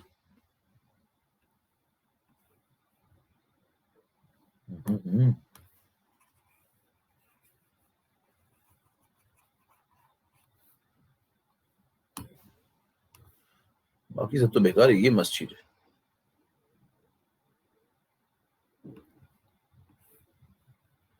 क्या बात है, ये लीजिए 3 ग्राफ प्रस्तुत है, ध्यान से देखिए अपनी पर्सनल आंखों से। आंखें कभी झूठ नहीं बोलती हैं। Enthalpy, enthalpy, enthalpy, progress, progress, progress. ठीक है, यहाँ प्रोग्रेस ऑफ रिएक्शन है। ग्राफ में प्लॉट कर रहा हूं, जरा देखिएगा। मेरे को एक्सो बनाना है भैया, कंफर्म बात क्या है, मेरी मेन पॉइंट क्या है कंसेप्ट में, मेरे को एक्सो बनाना है। ग्राफ एक्सोथर्मिक होना चाहिए। जरा एक्सोथर्मिक की मेन पॉइंट बताना जल्दी से, पीछे देख करके बताओ। एक्सोथर्मिक में हम लोगों ने क्या सीखा था? एंडो में ये, एक्सो में क्या किया था? देखो प्रोडक्ट नीचे होना चाहिए भैया, प्रोडक्ट रिएक्टेंट से नीचे होना चाहिए, तभी एक्सो बनेगा, राइट। आओ लौट के, नीचे होना चाहिए। तो रिएक्टेंट मान लो मैंने यहां बना दिया, है ना, ये मान लो रिएक्टेंट, यहां भी ऐसे बना दो, ये रिएक्टेंट यहां भी बना दो, ये रिएक्टेंट। अब प्रोडक्ट इससे नीचे होना चाहिए, इतनी बात सबको समझ में आती है? तो यहां से चले, यहां से चले, यहां से चले, और ये देखिए ये नीचे आ गया, पहला ग्राफ। दूसरा, दूसरा ग्राफ। तीसरा, यहां से यहां चले और ये नीचे आ गया, तीसरा ग्राफ। बताना तीनों के तीनों, तीनों के तीनों, क्या तीनों के तीनों एक ही हैं? क्या एक्सो? ये बात सबको समझ में आती है, तीनों के तीनों एक ही हैं, एक्सो। ठीक है, अब मेरे को एक बात बताना, अगर मैं आपसे कहता हूं कि यहाँ पे ये फॉरवर्ड दिखाओ तीनों में, जल्दी से बताओ। ये फॉरवर्ड है, इसमें बताओ ये फॉरवर्ड है, इसमें बताओ ये फॉरवर्ड। ये फॉरवर्ड तो सेम ही लिया हमने तीनों में ना। तो ये नीले नीले जो है ये फॉरवर्ड है ना, ये फॉरवर्ड, ये फॉरवर्ड। अब बताओ डेल्टा एच कहां है? डेल्टा एच कहां हो तुम? बताना डेल्टा एच होता क्या है, समझ पा रहे? डेल्टा एच क्या होता है? दोनों के बीच का गैप, किसके बीच का गैप बताओ? ये रिएक्टेंट का लेवल है, ये प्रोडक्ट के बीच का लेवल, तो इनके बीच का गैप निकाल लो। देखो ये रिएक्टेंट है, ये प्रोडक्ट, इनके बीच का गैप निकाल लो। ये रिएक्टेंट और ये प्रोडक्ट, इनके बीच का गैप निकालो। यही तो डेल्टा एच होता है ना। अच्छा एक्सो है तो उसका मॉड ले लो भैया, मॉड। तो बताइए मेरे को एक बात बताना, अगर मैं आपसे कहता हूं कि ये डेल्टा एच का मॉड हो जाएगा, इसके बीच की डिस्टेंस, ठीक है, इसके बीच की डिस्टेंस डेल्टा एच का मॉड हो जाएगी, इसके बीच की डिस्टेंस डेल्टा एच का मॉड हो जाएगी, क्या बात समझ में आ रही है? तो ये जो हरे से मैं बना रहा हूं, तो ये जो मैं हरे से बना रहा हूं, बताना ये क्या डेल्टा एच का मॉड हो जाएगा? तो ये हो गया डेल्टा एच का मॉड भाई, 1 2 3 जो भी इसकी वैल्यू होगी देख लेंगे, ये डिस्टेंस जो भी गैप आएगा वो डेल्टा एच का मॉड हो गया। अब मेरे को एक बात बताओ, तीनों एक्सो हैं? यस, तीनों एक्सो हैं, एक्सो एक्सो एक्सो। तो बताना यहाँ पे ये फॉरवर्ड देखो, नीला वाला हरे वाले से बड़ा है, देखो नीला वाला ये फॉरवर्ड चेक करो, हरे वाले से बड़ा हो गया ना भैया, हरे वाले से बड़ा हो गया। तो यहाँ पे क्या लिखोगे? ये forward is greater than delta H mod. यहाँ पे जो नीलू और हरू दोनों बराबर, तो बताना ये forward is equal to delta H mod, ठीक है। यहाँ पे देखो नीला छोटा हरा बड़ा, यानी कि ये forward less than delta H mod. तो बताइए बड़ा भी हो सकता है ये फॉरवर्ड, बराबर भी हो सकता है, छोटा भी हो सकता है, तीनों एक्सोथर्मिक है, तो क्या तीनों में से कुछ भी हो सकता है? तो क्या तीनों होगा? किसी रिएक्शन में अगर ये हो रहा होगा तो ये नहीं हो रहा होगा, ये नहीं हो रहा होगा, किसी में ये हो रहा होगा तो हर रिएक्शन का भैया एक ही तो पर्टिकुलर ग्राफ बनाओगे, क्या तीनों बना दोगे क्या? तो आप क्या बोलेंगे? हो तो ये भी सकता है एक्सो में, हो तो वो भी सकता है, हो तो ये भी सकता है, इनमें से कौन सा वाला होगा कौन सी रिएक्शन के लिए? ये तो रिएक्शन देख के पता चलेगा जब डेटा लाओगे, हो कोई भी सकता है, लेकिन कौन सा होगा ये कुछ कह नहीं सकते। मेरे हालात ऐसे हैं कि मैं कुछ कह नहीं सकता। कितनों समझ में आ गई बात? तोड़िए, क्या बोलूंगा समझ में आया? कैन नॉट से का मतलब नहीं समझा भैया, कह नहीं सकता, कैन नॉट से को कहते हैं कह नहीं सकता, वही जो आप कभी किसी से कह नहीं पाए उनके लिए समर्पित है ऑप्शन। तो ये सवाल उनके लिए समर्पित था जो लोग कभी किसी से कुछ कह नहीं पाए। तो आज कम से कम ये तो कहिए कि मैं कह नहीं पा रहा हूं। तोड़िए, सबको समझ में आ गई बात? चलो नेक्स्ट कंसेप्ट पे चलें। 16 के बाद 17 नंबर पे आइए, रुकने का नहीं आज, मतलब खींच डालना है बिल्कुल। 17 नंबर एक कंसेप्ट इसमें आता है एडिशन ऑफ कैटलिस्ट, उस पे सवाल आते हैं, वो भी सुन लो भैया। एडिशन ऑफ कैटलिस्ट, कैटलिस्ट मिला दूंगा तो क्या हो जाएगा? कैटलिस्ट मिला दूंगा तो क्या हो जाएगा, देखते हैं क्या हो जाएगा।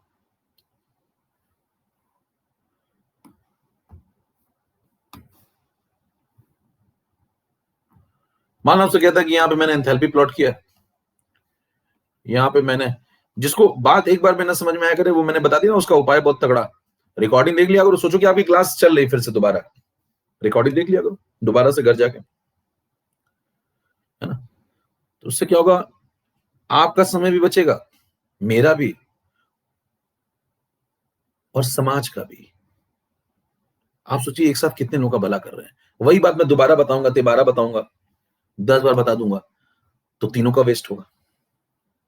देखिए मैं एक रास्ता आपको ये बना रहा हूं, ऐसे गया। फिर पता ना वो आदमी बार बार बुलाता था ना कि मेरे को, मान लो ये आदमी जेल में बंद है, ये कौन रिएक्टेंट, ये बार बार बुलाता था कि अपने दोस्त को फोन लगाता था कि मेरे को ग्लूकोज पिलाओ, मेरे को भागना है। ये जेल की दीवार है, देखो लाल वाली कौन सी बताओ, ये लाल वाली कौन है? लाल वाली ये जेल की दीवार है। मान लो एक कहानी सुनना ध्यान से, कहानी ये है कि भैया ये आदमी जो रिएक्टेंट है, ये इसके पास एक सर्टेन एनर्जी लेवल है, और ये भैया जेल की दीवार कूद कर, पुरानी पिक्चर में होता था, कूद करके भागेगा, समझदार आदमी आज का। तो बताना वो कूद के भागेगा तो पहले जेल की दीवार पे चढ़ेगा चुपचाप, फिर कूद के भाग जाएगा उस तरफ। तो इसके लिए इसको चाहिए ग्लूकोज। इसने कहा अपने पड़ोसी से कि भैया मेरे को ग्लूकोज लाओ, वो ले आया, वो ले आया, कह रहा कितना, कह रहा इतना लेके आया तुम्हारे लिए, पियो, ये ग्लूकोज है। कह रहा ओके। तो बताना अगर वो इतना ग्लूकोज ले आया, पी के भाग गया। फिर बताइए बार बार ये फोन लगाता अपने दोस्त को कि आज मेरा फिर भागने का मन है, फिर उसके दोस्त भी फोन लगाते हैं उसको, दोस्त को कि आज ग्लूकोज लेकर के आओ। तो बताइए बार बार ग्लूकोज लाने से अगर वो थक चुका है, और वो मान लो आउट ऑफ स्टेशन है उसका दोस्त, कहता है कि इस बार मैं नहीं आ सकता, मैं ग्लूकोज लेके नहीं आ सकता, तो इस बार क्या कहेगा? कहेगा कि मैं अपने दूसरे दोस्त को भेज रहा हूं, वो काम कर देगा। कौन है उसका दूसरा दोस्त? कैटलिस्ट। कैटलिस्ट क्या करता है, वो आएगा और जेल की दीवार को ही छोटा कर देगा। अब बताइए अगर जेल की दीवार ही थोड़ी छोटी हो जाए,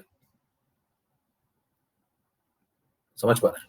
अगर जेल की दीवार थोड़ी छोटी हो जाए तो क्या काम काफी आसान हो जाएगा? कैसे बताओ, काम कैसे आसान हो जाएगा? जेल की दीवार, कैटलिस्ट क्या करता है, जेल की दीवार को थोड़ा छोटा कर, तो बैरियर जो है वो नीचे आ जाएगा। देखो ये जो लाल वाला है वो कौन सा था, बताना लाल वाला कौन सा था? ये था विदाउट कैटलिस्ट। और ये पीलू कौन है? पीलू किसी के नाम तो नहीं घर का? कह रहे हमें बुला रहे हैं सर, मैं लैपटॉप के अंदर घुस जाऊं क्या? तो बताना विदाउट कैटलिस्ट। अब आपसे कहता है कि भैया ये बताओ कि ये वाला जब ग्राफ आप दूसरा बनाएंगे, देखो पहला जो हरा वाला है वो कौन सा है, विदाउट कैटलिस्ट, जब कैटलिस्ट नहीं था तो हरा वाला रास्ता था ये। अब बताओ अगर जेल की दीवार ही छोटी होगी तो आदमी क्या करेगा, यहां से नीचे कूद जाएगा। फिर ये थोड़ी देखेगा कि मैं ऊपर वाली दीवार कहां तक थी, वहां तक जाऊं पहले फिर लौटूं, ईमानदार हूं। इतना ईमानदार हो जेल में क्या कर रहे हो? तो बताना फिर जो है वो आदमी ऐसे ये रिएक्शन करके रास्ता बदल गया। बताओ ये हरे वाले रास्ते को आपने बोल दिया रास्ता नंबर 1, पाथ नंबर 1, और ये बैगनी को बोल दिया मैंने पाथ नंबर 2, बराबर। अब मेरे को एक बात बताइए, इस पूरे खेल में क्या क्या बदला, क्या क्या नहीं बदला? थ्रेशोल्ड एनर्जी बैरियर चेंज हुआ कि नहीं चेंज हुआ? देखो जरा ध्यान से, थ्रेशोल्ड एनर्जी बैरियर नीचे आ गया। बताना एक्टिवेशन एनर्जी जो पहले फॉरवर्ड आप दिखा रहे थे वो दिखा दिया आपने, ये फॉरवर्ड थी देखो। और बैकवर्ड अगर आप दिखाते मान लो या बैकवर्ड दिखाते मान लो तो क्या होती? बैकवर्ड कहां होती बताओ? पुरानी वाली बैकवर्ड बताओ, पुरानी वाली बैकवर्ड ये होती क्या? देखो ठीक बात है। और बताना नई वाली को कैसे दिखाएंगे? नई वाली एक्टिवेशन एनर्जी कहां है? नई वाली को बैगनीज दिखा देते हैं। देखो बैगनी में नया पाथ है ना, तो नई वाली फॉरवर्ड एक्टिवेशन एनर्जी चेक करना जरा। बताओ कि रास्ता छोटा हो गया तो यहीं तक जाएगा, ये फॉरवर्ड हो गई। और बताओ रास्ता अगर छोटा हो गया तो क्या यहीं तक जाएगा, ये बैकवर्ड हो गई नई वाली। तो नई वाली मैंने किससे दिखा दी, किस कलर से? बैगनी कलर से। दिख रहा है आपको नया रास्ता, नई एक्टिवेशन एनर्जी। तो ये वाली कौन सी और ये वाली कौन सी बता लोगे? तो बताओ पीली वाली कौन? पीली वाली ये फॉरवर्ड। और बताओ बैगनी वाली कौन? ये वाली कौन? कहेंगे ये फॉरवर्ड डैश। डैश मतलब क्या? कैटलिस्ट बनाने के बाद। कहेगा ये वाली पीली वाली कौन? ये बैकवर्ड। कहेगा ये वाली बैगनी वाली कौन सी? ये वाली। तो कहेंगे ये बैकवर्ड डैश। आया क्या? फिर आपसे कहेगा बताना मेरे को एक बात बताओ कि बाकी लोग कहाँ हैं? कहेंगे देखो एचआर ये है, एचआर हमेशा वही रहता है। एचपी कहाँ? कहेंगे एचपी ये है, एचपी हमेशा वही रहता है। थ्रेशोल्ड एनर्जी बैरियर कहाँ? थ्रेशोल्ड एनर्जी बैरियर ये है। अरे इसको इधर ले लो यार, थ्रेशोल्ड एनर्जी बैरियर ये। क्लियर मामला? अब मेरे को बताना क्या क्या बातें पे फर्क पड़ा, किस पे नहीं पड़ा, वो चर्चा कर लेते हैं जरा फटाफट। 2 इक्वेशन बनाऊंगा, एक विदाउट कैटलिस्ट एक विद कैटलिस्ट, ठीक है ना? नेक्स्ट स्लाइड में चलता हूं 18 नंबर पे। बताना अगर मैं आपसे यहाँ पे पहले विदाउट कैटलिस्ट की इक्वेशन बनाने जा रहा हूं,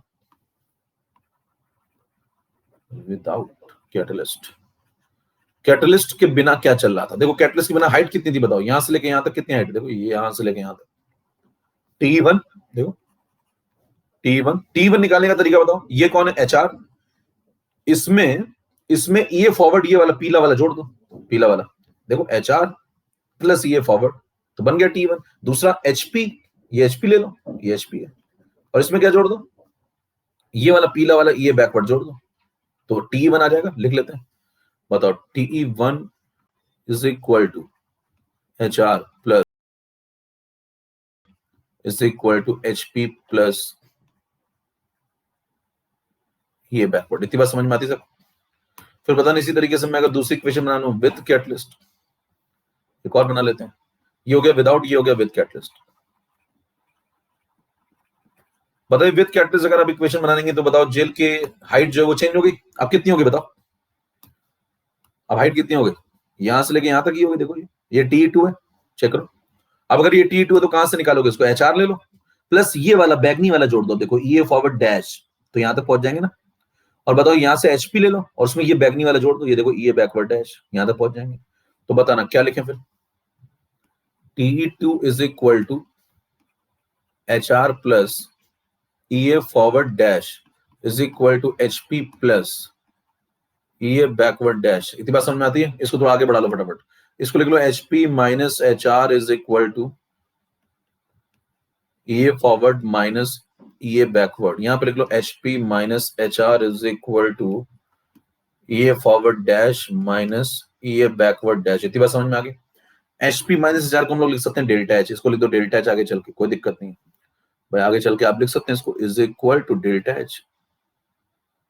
इसको भी क्या लिख सकते हैं? Is equal to delta H, कोई दिक्कत नहीं। ठीक है, अब मेरे को एक बात बताना, दोनों में कंपैरिजन जरा हो जाए। तो अगर दोनों में कंपैरिजन हो जाए तो बताइए क्या क्या बदला और क्या क्या नहीं बदला। क्या HR HP बदले? क्या चेक करो। देखो HR आज भी उतना ही है, HP उतना ही है जितना पहले था, उतना अभी भी है। तो क्या डेल्टा H बदला? क्या नहीं, डेल्टा H भी वही है। तो बदला क्या क्या फिर? तो आप कहेंगे एनालाइज करो क्या क्या बदला। देखो ये फॉरवर्ड पहले से कम हो गया। देखो ये जो बैगनी वाला है छोटा है, देखो ये फॉरवर्ड पुराने वाले से। तो क्या बोलेंगे? ये forward dash will be less than ये फॉरवर्ड पुराना वाला। और ये बैकवर्ड डैश जो है वो भी लेस देन ये बैकवर्ड पुराना वाला। क्या बात समझ में आ रही है?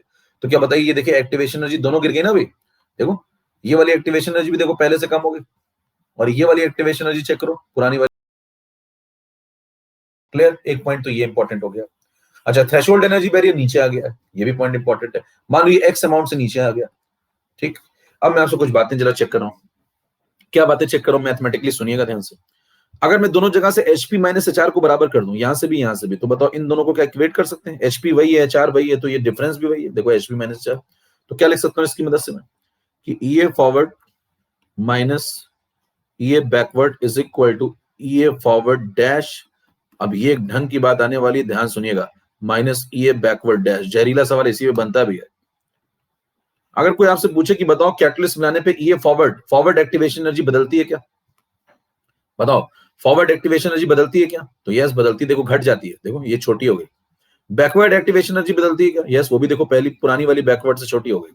फॉरवर्ड भी घटती है, बैकवर्ड भी घटती है। दिख रहा है आपको? थ्रेशोल्ड बैरियर ही घट जाता है क्योंकि। अच्छा, ये क्यों होता है थोड़ा समझिए। कैटलिस्ट क्या करता है, अपनी सरफेस प्रोवाइड कर देता है रिएक्टेंट को, तो उसकी सरफेस पर रिएक्टेंट एब्जॉर्ब हो जाता है, तो उनमें कोलिजन आसान हो जाते हैं, तो थोड़ा नीचे आ जाता है और एक्टिवेशन एनर्जी कम हो जाती है, आपका काम आसान हो जाता है। तो आपका काम थोड़ा बहुत किसने कर दिया? कैटलिस्ट ने। इतनी बात समझ में आई? तो कैटलिस्ट पूछा जाए कौन सी एक्टिवेशन एनर्जी गिराता है, फॉरवर्ड या बैकवर्ड? कहेंगे दोनों, क्योंकि जेल की दीवार दोनों तरफ से छोटी होती है। समझ में आ रही बात? तो कैटलिस्ट फॉरवर्ड को भी गिराता है, बैकवर्ड को भी गिराता है। अब मेरे से एक सवाल का जवाब सुनना, बताना आप कहें कि ये फॉरवर्ड घटा है क्या? अगर कंपेयर करें पहले से घटा है क्या? कहेंगे यस घटा है। ये बैकवर्ड घटा है क्या? कहेंगे हाँ वो भी घटा है। तो क्या बोलेंगे? ये भी घटा है वो भी घटा है, लेकिन ये दोनों कुछ इस कदर घटने हैं कि इन दोनों का जो घटना है वो नहीं घटा है। ऐसा क्या घटा है? दोनों बराबर से घटे हैं। थोड़ी अगर बात समझ में आ गई तो क्या कह गया कभी, क्या कह गया कभी।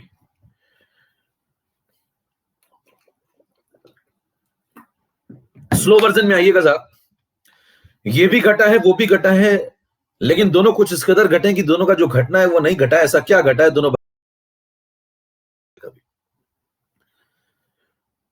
कहते हो खोपड़ी में, कहते हो घुटनों में दर्द होने लगा।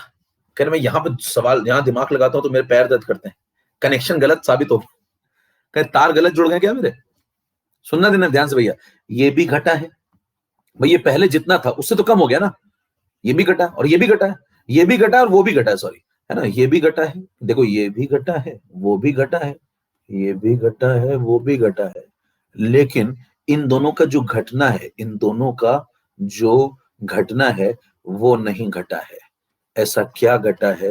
तो आप कहेंगे दोनों बराबर से घटे हैं। कह रहे कितने से घटे हैं? कह रहे एक्स अमाउंट से। देखो जो बैरियर नीचे आया है ये एक्स अमाउंट से, मान लो एक्स की कुछ वैल्यू है 2 3 4 5 जो भी वैल्यू है, उतने से तो ये भी घटेगा ना, और उतने से भी ये भी घटेगा, तो दोनों का डिफरेंस थोड़ी चेंज होगा। एग्जाम्पल ले लो, एग्जाम्पल, एग्जाम्पल नहीं, कई लोग एग्जाम्पल लेते हैं। मान लो पहले 5 था और मान लो पहले 3 था, तो इन 5 और 3 का डिफरेंस कितना था? 2। फिर मान लो 5 वाला, पुल मत लीजिएगा, 5 वाला 2 से घट के, ध्यान सुनना, 5 वाला 2 से घट के 3 रह गया, और 3 वाला भी 2 से ही घट के, 2 से ही घटेगा वो, 1 रह गया। दोनों का डिफरेंस अभी भी कितना है? देखो इनका डिफरेंस अभी भी 2 है, इनका डिफरेंस पहले भी 2 था। तो मैंने क्या बोला? मैंने क्या बोला? ये भी घटा है, देखो ये 5 से 3 हो गया है, वो भी घटा है, ये 3 से 1 हो गया, लेकिन इन दोनों का जो घटना है वो नहीं घटा है। ऐसा क्या घटा है? ये 5 और 3 दोनों बराबर से घटे हैं, दोनों 2-2 से घटे हैं। देखो ये 5 भी 2 से घट के ये हो गया, और ये 3 जो था वो भी 2 से घट के ये 1 हो गया। ऐसा क्यों होता है? क्योंकि दोनों बराबर से इसलिए घटे हैं क्योंकि जेल की दीवार तो दोनों के लिए एक जैसी छोटी हुई है। तोड़िए भैया तोड़िए, बात समझ में आ गई तो तोड़िए। फिर इसमें सवाल आता है, कह रहे इस पे क्या सवाल आएगा? सुनना, इस पे क्या सवाल आएगा? कह रहे यहाँ पे 0 लगा दूं क्या? कह रहे यहाँ 0 लगा दूं क्या? कह रहे हाँ थोड़ा अच्छा लगेगा। यहाँ 0 लगा दूं, यहाँ 0 लगा दूं, देखिए यहाँ पे जूल कर दूंगा, यहाँ जूल कर दूंगा, यहाँ जूल कर दूंगा, यहाँ जूल कर दूंगा, न्यूमेरिकल तैयार हो गया, न्यूमेरिकल तैयार हो गया। क्या पूछेगा? लैंग्वेज जब देगा ना तो लोग गली से निकल जाते हैं साहब। लैंग्वेज देगा, लैंग्वेज ऐसे थोड़ी दे देगा, कहेगा 50 30 ये दिया है, 50 ये दिया है, 30 ये दिया है, 30 तो ये बता दो, ऐसे थोड़ी पूछेगा, ऐसे थोड़ी पूछेगा। कैसे पूछेगा समझ पा रहे हैं? कैसे पूछेगा समझ पा रहे हैं? पूछेगा वो ऐसे आपसे, कहेगा भैया जब कैटलिस्ट नहीं मिलाया था तो एक्टिवेशन एनर्जी फॉरवर्ड थी 50 जूल, जब कैटलिस्ट नहीं मिलाया था तो एक्टिवेशन एनर्जी बैकवर्ड थी 30 जूल, जब कैटलिस्ट मिला दिया तो एक्टिवेशन एनर्जी फॉरवर्ड 30 हो गई, तो बैकवर्ड कितनी हो गई होगी? ये पूछ लेगा। तो क्या सवाल लगा लेंगे आप? 4 में से 3 बातें दे देगा, चौथी बात पूछ लेगा। चलिए 19 नंबर स्लाइड पे चलते हैं। और ये सब बातें अगर आप किसी को यहाँ पे मेरे से ना समझ में आए तो उसके दो रास्ते हैं। एक तो आप रिकॉर्डिंग देख लीजिएगा, और अगर रिकॉर्डिंग दोबारा देखने में भी आपको ना समझ में आए तो समझ लीजिए आपका टीवी खराब है।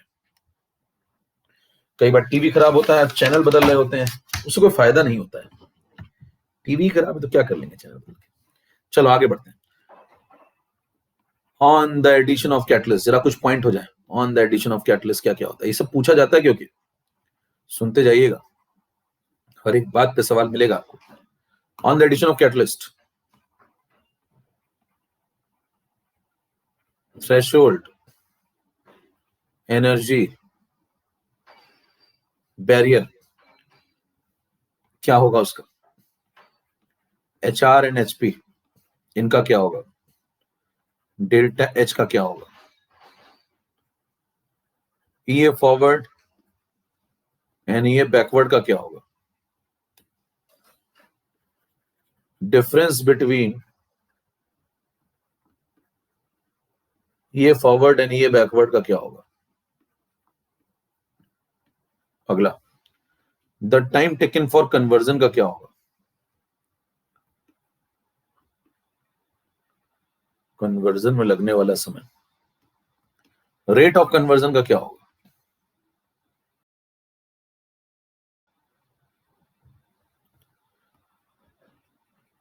The amount of product form का क्या होगा।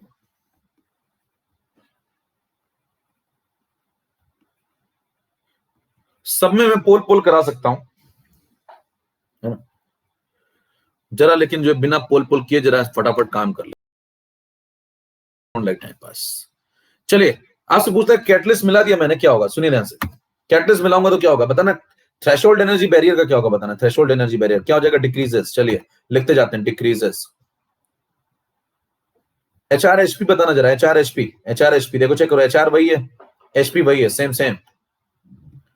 HRHP same same. Delta H का क्या होगा बताना। डेल्टा एच सेम, जब HRHP नहीं चेंज हुआ तो डेल्टा एच कहां से चेंज होगा। EA फॉरवर्ड EA बैकवर्ड दोनों डिक्रीजेस, दोनों डिक्रीजेस। ये भी घटेगा, ये भी घटेगा। Clear. Difference between EA forward and EA backward, difference between EA forward and EA backward बोलो। सेम, पीछे हुआ है अभी, क्योंकि दोनों बराबर से घटते हैं। The time taken for conversion, समय कम लगता है, डिक्रीजेस। कैटलिस्ट का काम ही ये डिक्रीजेस। क्यों डिक्रीजेस, सुनिए ध्यान से। बताइए, रास्ता नंबर 1 अगर आप बोलते हैं इसमें T1 टाइम लगा है, और रास्ता नंबर 2 आप बोलते हैं ये जो बैगनी वाला है इसमें T2 टाइम लगा है, तो बताइए ये वाला रास्ता छोटा है। अगर वो ये छोटे रास्ते से जाता है तो उसको टाइम कम लगेगा, तो क्या ये T2 जो होगा वो T1 से कम होना चाहिए। चेक कर लीजिए, T2 T1 से कम होना चाहिए, डिक्रीजेस। रेट ऑफ कन्वर्जन, कोई पूछे रेट कैसे निकालते हो, तो कहेंगे rate is equal to DC by DT। Time अगर कम लगेगा, टाइम अगर कन्वर्जन में घटा है तो रेट क्या हो जाएगा, बढ़ जाएगा, तो रेट इंक्रीजेस। कोई पूछेगा ये DC को देखा ही नहीं, DC को क्यों नहीं देखा, कहेंगे DC सेम है। यानी DC क्यों सेम है, क्योंकि ध्यान दीजिए कैटलिस्ट बनाने से जो अमाउंट ऑफ प्रोडक्ट फॉर्म होता है वो सेम रहता है। क्यों, अगर मान लो N2 और H2 से मिलकर अमोनिया बन रही थी, तो पहले अगर 17 ग्राम अमोनिया मिल रही थी, उसमें कैटलिस्ट डाल दूंगा तो क्या 18 ग्राम अमोनिया मिलेगी, नहीं, उतनी ही मिलेगी। तभी तो क्या कह रहा हूं, DC कांस्टेंट है। ध्यान दीजिए, कंसेप्ट समझिए थोड़ा। R is equal to DC by DT लोग लिखते हैं, तो DC सेम है, DT कट कम हो गया, तभी तो रेट बढ़ गया। ये लॉजिक समझ पा रहे हैं।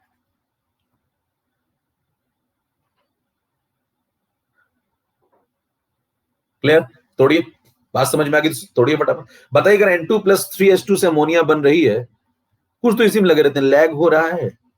अरे भैया रिफ्रेश कर लो, लैग हो रहा है तो क्या कर ले, मतलब हमें बताने से क्या हो जाएगा लैग हो रहा है। अरे पढ़ने ध्यान लगाओ, रिफ्रेश कर लो स्क्रीन, नेट की स्पीड बढ़ा लो। यहाँ कंसेप्ट बताया जा रहा है, लैग हो रहा है, मैं क्या करूं। अरे रिफ्रेश करो, नेट कनेक्शन चेंज करो, और क्या करोगे। यहाँ लैग लैग बोलने सही हो जाएगा। हमारी नेट की स्पीड बहुत जबरदस्त है, मतलब ताबड़तोड़। देखिए 1N2 और ये 3H2 मिल करके क्या बन रहे हैं, दो अमोनिया बन रहे हैं। मान लो आप यहाँ पे कुछ ग्राम N2 लेते हैं, कुछ ग्राम H2 लेते हैं, तो यहाँ पे मतलब मुद्दा ये होना चाहिए, मेरे को समझ में आ रहा है कि नहीं आ रहा, कंसेप्ट कैसा बता रहा आदमी। आधे तो इसी में लगे रहते हैं, लैग हो रहा है, वीडियो क्लियर नहीं है। तो बताना, 1N2 3H2 से बताइए 2 मोल अमोनिया।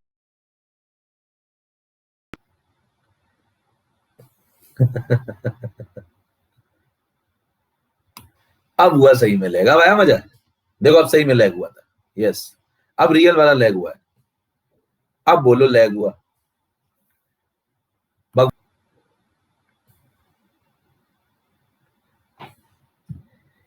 इतना रोते रहते हैं कहीं तो भाई साहब। बदना N2 अगर 1 मोल लेंगे आप, N2 अगर 3 H2 3 मोल लेंगे तो मिलेगा 2 मोल अमोनिया, चाहे कैटलिस्ट मिलाओ और चाहे ना मिलाओ। कैटलिस्ट मिलाने से क्या भैया 2 के 4 मोल थोड़ी मिलने लगेंगे। अमोनिया कितना मिलेगा वो तो किससे कंट्रोल होगा बताओ? N2H2 के अमाउंट से। तो प्रोडक्ट जितना बनना था उतना ही बनेगा, वो तो सेम ही रहेगा। तो डीसी सेम रहेगा, डीटी कम होगा, इसलिए रेट बढ़ जाएगा। तो समझ पा रहे हैं?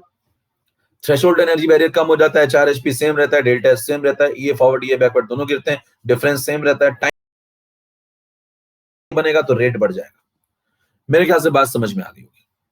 चलिए 20 नंबर पे चलो। अभी तक जो आप पढ़ रहे थे वो सब किसके अंतर्गत चल रहा था? कई तो भूल गए होंगे क्या पढ़ रहे थे। जरा टाइप करना है सब, क्या पढ़ रहे थे, क्या पढ़ रहे थे सब? ये नहीं याद होगा अभी देखो कई लोगों को, क्या पढ़ रहे थे ये सब, क्या पढ़ रहे हैं, किसके अंतर्गत चल रहा कार्यक्रम? एनर्जी फैक्टर चल रहा है, कोलिजन थ्योरी। हाँ वेरी गुड, कोलिजन थ्योरी। तो देखिए ये सब चल रहा है कोलिजन थ्योरी के अंतर्गत। यहां से कहानी शुरू हुई थी, कोलिजन थ्योरी हम लोग पढ़ रहे थे। हम लोग ये कह रहे थे कि इतने सारे कोलिजन होते हैं एक सेकंड में, देखिए, लेकिन उनमें से बहुत कम कोलिजन इफेक्टिव होते हैं। तो उनमें से क्या खास बात होती है? कुछ में एनर्जी फैक्टर एक फैक्टर है और एक ओरिएंटेशन फैक्टर। तो एनर्जी फैक्टर तो आप समझ ही गए कि थ्रेशोल्ड बैरियर तक ले जाना होता है। ओरिएंटेशन अभी तक जो चल रहा था वो सब एनर्जी फैक्टर था, अब आ जाइए ओरिएंटेशन फैक्टर।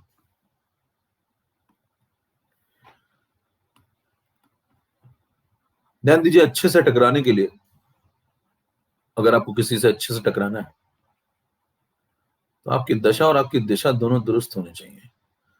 दशा अगर जबरदस्त हो, दिशा गलत हो गई तो भी आप अच्छे से नहीं टकरा पाएंगे, और दिशा सही है दशा खराब है तो भी नहीं टकरा पाएंगे। दोनों सही होने चाहिए। देखिए समझिए एग्जाम्पल का मतलब क्या है। मान लो ये A2 है, इसको भी हटाओ, हट जाओ, सुविधाओं का प्रयोग किया जाए एकदम है। आओ समझे, मान लो ये एक मॉलिक्यूल है, ये A2 है,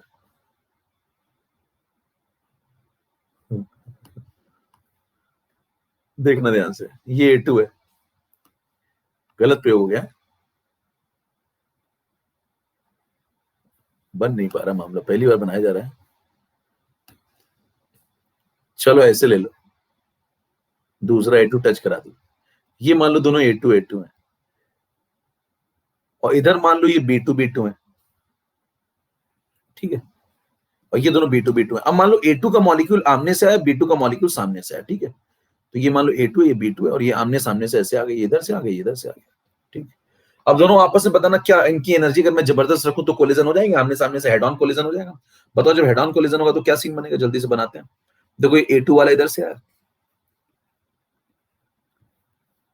और ये B2 वाला इधर से आया, दोनों टकरा गए। मेरे ख्याल से जो लोग नए होंगे उनको भी समझ में आ रहा होगा। तो बताइए A2 B2 दोनों टकरा गए, और दोनों टकरा गए तो ये बन गया। इसको क्या बोलेंगे? ये कौन था? ये रिएक्टेंट के मॉलिक्यूल थे। ये जो बना है इसको बोलते हैं एक्टिवेटेड कॉम्प्लेक्स। क्या बना है यहाँ पे? Activated complex. इसको कॉम्प्लेक्स क्यों बोलते हैं? इंटरमीडिएट भी बोल सकते हैं आप इसको। कॉम्प्लेक्स क्यों बोल रहे हैं? स्ट्रक्चर कॉम्प्लेक्स है थोड़ा। और एक्टिवेटेड क्यों बोल रहे हैं? क्योंकि बहुत एनर्जेटिक है, थ्रेशोल्ड बैरियर पे बनता है, तो बहुत एनर्जेटिक है। फिर क्या होगा? पुराने बॉन्ड ए के बीच के टूट जाएंगे, बी के बीच के टूट जाएंगे, और नए बॉन्ड यहां बन जाएंगे ए और बी के बीच के। तो फाइनल सीन कैसा मिलेगा आपको? ए और ए अलग हो गए, ठीक है, और बी अलग हो गए, ठीक। तो ये देखो बी हो गया, ये बी हो गया, और ये दोनों क्या है? ये दोनों ए हैं। तो क्या नए मॉलिक्यूल बन गए? कौन कौन से नए मॉलिक्यूल बन गए? A B. इसको बोलेंगे प्रोडक्ट फॉर्मेशन हो गया। तो इस तरीके से प्रोडक्ट फॉर्मेशन हो सकता है अगर आप प्रॉपर, इसको क्या बोलेंगे? Example of proper orientation. ये किसका एग्जाम्पल है? सही दिशा रखने का ये तरीका है, ये है प्रॉपर ओरिएंटेशन। अगर आप ऐसा ओरिएंटेशन रखेंगे तो ये केस नंबर 1 है, और यहां आपको सही तरीके से प्रोडक्ट के फॉर्मेशन की बात हो सकती है। लेकिन अगर यहीं पे आप नई स्लाइड ले लें और 21 नंबर पे आ जाए, और मैं इस बार जो कोलिजन कराऊंगा वो टेढ़ा कराऊंगा थोड़ा। सेकंड केस आओ समझे, सेकंड है इम्प्रॉपर ओरिएंटेशन। मान लो A2 उधर से आ रहा था, आमने सामने से नहीं आ रहा था। पिछली बार मैंने बोला था आमने सामने से, इस बार A2 और B2 मान लो इधर से आ रहा है। तो बताइए कहीं ना कहीं तो टकराएंगे ना, एक बार टच तो करेंगे। लेकिन ध्यान दीजिए हेड ऑन कोलिजन नहीं हुआ। हेड ऑन कोलिजन नहीं हुआ तो क्या होगा? ये A2 इधर से आएगा ऐसे यहाँ पे, और B2 इधर से आएगा ऐसे यहाँ पे, दोनों कहीं ना कहीं ऐसे मिल जाएंगे। फिर जब मिलेंगे तो यहाँ पे प्रॉपर कोलिजन नहीं हो पाएगा, प्रॉपर एक्टिवेटेड कॉम्प्लेक्स नहीं बन पाएगा, दोनों ऐसे रिबाउंड होकर भाग जाएंगे। तो ये A2 इधर से आया, B2 इधर से ऐसे टकरा है, और फिर ये इधर भाग गया, ये इधर भाग गया। तो बताइए क्या प्रॉपर कोलिजन हो पाया? ये दोनों ऐसे आए और फिर ऐसे भाग गए, तो मतलब प्रॉपर कोलिजन हो नहीं पाया। तो यहाँ पे प्रॉपर आपको प्रोडक्ट भी नहीं मिलेगा, इसको क्या बोलते हैं? Improper orientation. और ये ओरिएंटेशन सही नहीं है, इससे आपको प्रोडक्ट की प्राप्ति नहीं होगी। तो ये दो बातें समझ में आ गई, पहला वाला प्रॉपर था, दूसरा वाला इम्प्रॉपर था। पहले वाले में प्रोडक्ट मिला, दूसरे वाले में प्रोडक्ट नहीं मिला। अब मेरी की बात सुनिएगा, मैंने आपसे कहा अगर मान लो पहला केस मैंने ये वाला बनाया, ध्यान सुनना जरा, जो फर्स्ट नंबर ये केस आपको नजर आ रहा है, अगर इसमें दोनों की एनर्जी प्रॉपर होती है, 4 सवाल पूछूंगा बताइएगा, ये फर्स्ट वाला केस जो है इसमें दोनों की एनर्जी जबरदस्त हो तो प्रोडक्ट मिलेगा कि नहीं मिलेगा? बताना भाई। अगर फर्स्ट वाला ये वाला केस है और दोनों की एनर्जी जोरदार है तो प्रोडक्ट मिलेगा कि नहीं मिलेगा? यस। अच्छा, ये फर्स्ट वाला केस लो, एनर्जी इन दोनों की कम ले लो तो धीरे धीरे आ रहे हैं ऐसे तो मिलेगा। धीमे धीमे आ रहा है, धीमे धीमे, ओरिजिन यही है ना, ओरिएंटेशन यही रखो, धीमे धीमे आ रहा है तो नहीं मिलेगा। क्यों? क्योंकि अगर एनर्जी अच्छी नहीं तो आप बैरियर तक पहुंच ही नहीं पाएंगे, तो नहीं मिलेगा। समझ में आई बात? इधर आ जाना, बता। अगर ओरिएंटेशन ऐसा रखूं, ऐसा वाला, ये वाला, और एनर्जी जोरदार हो यूं एकदम ऐसे, तो मिलेगा? नो, क्योंकि ऐसे आएंगे, ऐसे रखो, और धीमे धीमे आए तो ऐसे आएंगे, ऐसे भाग जाएंगे। तो कितनी बार मैंने नो बोला? 4 बार बोला मैंने, 4 कंसेप्ट बताए। कितनी बार नो बोला? नो कितनी बार बोला? 3 बार। आगे बात समझ में? नो कितनी बार बोला? 3 बार। तो बताइए क्या अगर आपसे पूछे कि मैं 4 केस बनाता हूं तो इसके अंदर बनते हैं एनर्जी कम एनर्जी ज्यादा, 2 इसके अंदर बनते हैं एनर्जी कम एनर्जी ज्यादा, उनमें से एक केस काम का है, 3 केस बकवास है। बताइए कितने परसेंट प्रोबेबिलिटी है? और जो काम का है वही इफेक्टिव कोलिजन है, उसी से प्रोडक्ट मिलेगा। तो बताइए कितने परसेंट प्रोबेबिलिटी है इफेक्टिव कोलिजन की? कितने परसेंट प्रोबेबिलिटी है इफेक्टिव कोलिजन की? आपने सस्ती मैथ लगा के बोल दिया 25%। गलत जवाब है, ध्यान सुनिए। यही तो वो कहना चाह रहा था, यही तो आप निकलवाना चाहता था। ध्यान सुनना जरा, मैंने कहा इसमें सिर्फ एक केस ही काम का है, जब एनर्जी जोरदार होगी और ओरिएंटेशन ऐसा होगा। ध्यान दीजिए, जब एनर्जी जोरदार होती है तो रैंडमनेस बढ़ जाती है गैस के मॉलिक्यूल की, और जिनकी एनर्जी जोरदार होती है उनका ऐसा प्रॉपर ओरिएंटेशन रखने के चांस बहुत कम हो जाते हैं। क्यों? क्योंकि वो रैंडमली ऐसे भागते रहते हैं। तो बताइए अंधों की तरह अगर पार्टिकल ऐसे से भागेंगे तो एकदम हेड ऑन कोलिजन होने के चांस बहुत कम हो जाएंगे। तो जिनकी एनर्जी जोरदार है उनके हेड ऑन कोलिजन करने के चांस कम हो जाते हैं। तो उन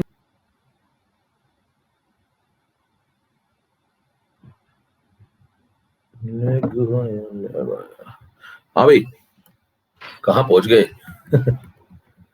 जंगल में पहुंच गए तो अलग ही जगह आ गए। कहाँ है हम लोग? अरे भाई साहब,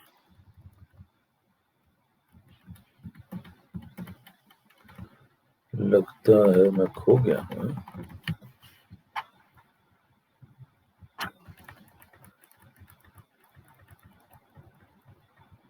एक मिनट रुकना, कहाँ गया मामला? 12 13 14 15 16 17 गायब हो गया लग रहा है। चलो ये मिलेगा, मिलेगा मिलेगा मिलेगा मिलेगा।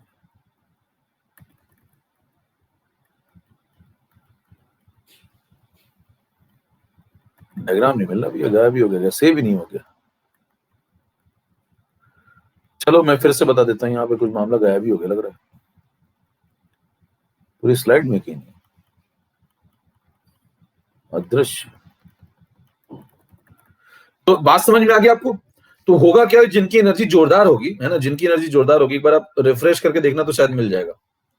अभी तो नहीं दिख रहा है, इसी के बाद होना चाहिए था, 17 के बाद, 12 के बाद, यही क्यों होना चाहिए था? फरार हो गया है। तो मेरी बात सुनो ध्यान से, जो मैंने आपको क्या कहा, जिनकी एनर्जी जोरदार होती है ना, उनके हेड ऑन कोलिजन होने के चांस, उनके हेड ऑन कोलिजन करने के चांस बहुत कम हो जाते हैं। इसीलिए तो वो कह रहा है आपसे, क्या बात बोल रहा है वो आपसे? वो आपसे कह रहा है कि भैया अगर अगर आपकी एनर्जी प्रॉपर हुई और ओरिएंटेशन भी आप प्रॉपर रखोगे तो ऐसे बहुत कम पार्टिकल होंगे, वेरी फ्यू पार्टिकल्स। देखो क्या बोल रहा है, 25% थोड़ी बोला उसने, क्या बोला भाई? 4 पॉसिबिलिटी मैंने आपको दिखा दी, उसमें से बताना कितने परसेंट लोग इफेक्टिव कोलिजन कर पाएंगे। बहुत कम परसेंट लोग, 25% नहीं, उनमें से बहुत कम। बताइए इतने सारे मॉलिक्यूल में से वेरी फ्यू कोलिजन, 25% थोड़ी बोला उसने। तो बताइए वेरी फ्यू क्यों बोला? क्योंकि होती, पहली बात तो सबकी एनर्जी प्रॉपर नहीं होती। अब एक आपने 100 का सेट लिया, उसमें से इतने लोगों की एनर्जी सही है। अब जितनों की एनर्जी सही है उनका ओरिएंटेशन सही होने के चांस बहुत कम हो जाते हैं, क्योंकि बहुत रैंडम होते हैं। ठीक बात है? चलो आगे बढ़े, ये सब डन है। वो आप एक बार ढूंढ लेना, इसमें मिल जाएगा आपको मेरे ख्याल से। अब मैं रिफ्रेश करूंगा तो फिर पता लगा कुछ गायब हो जाएगा, चेक करना, मिल जाएगा मेरे ख्याल से। ठीक है, आगे बढ़ते हैं। अब इसके आगे बढ़ते हैं। अगला पॉइंट है, आपको एनर्जी समझ में आ गया, ओरिएंटेशन समझ में आ गया, एक पॉइंट यहां पे ऐड कर लेते हैं। There are 4 steps in the product formation.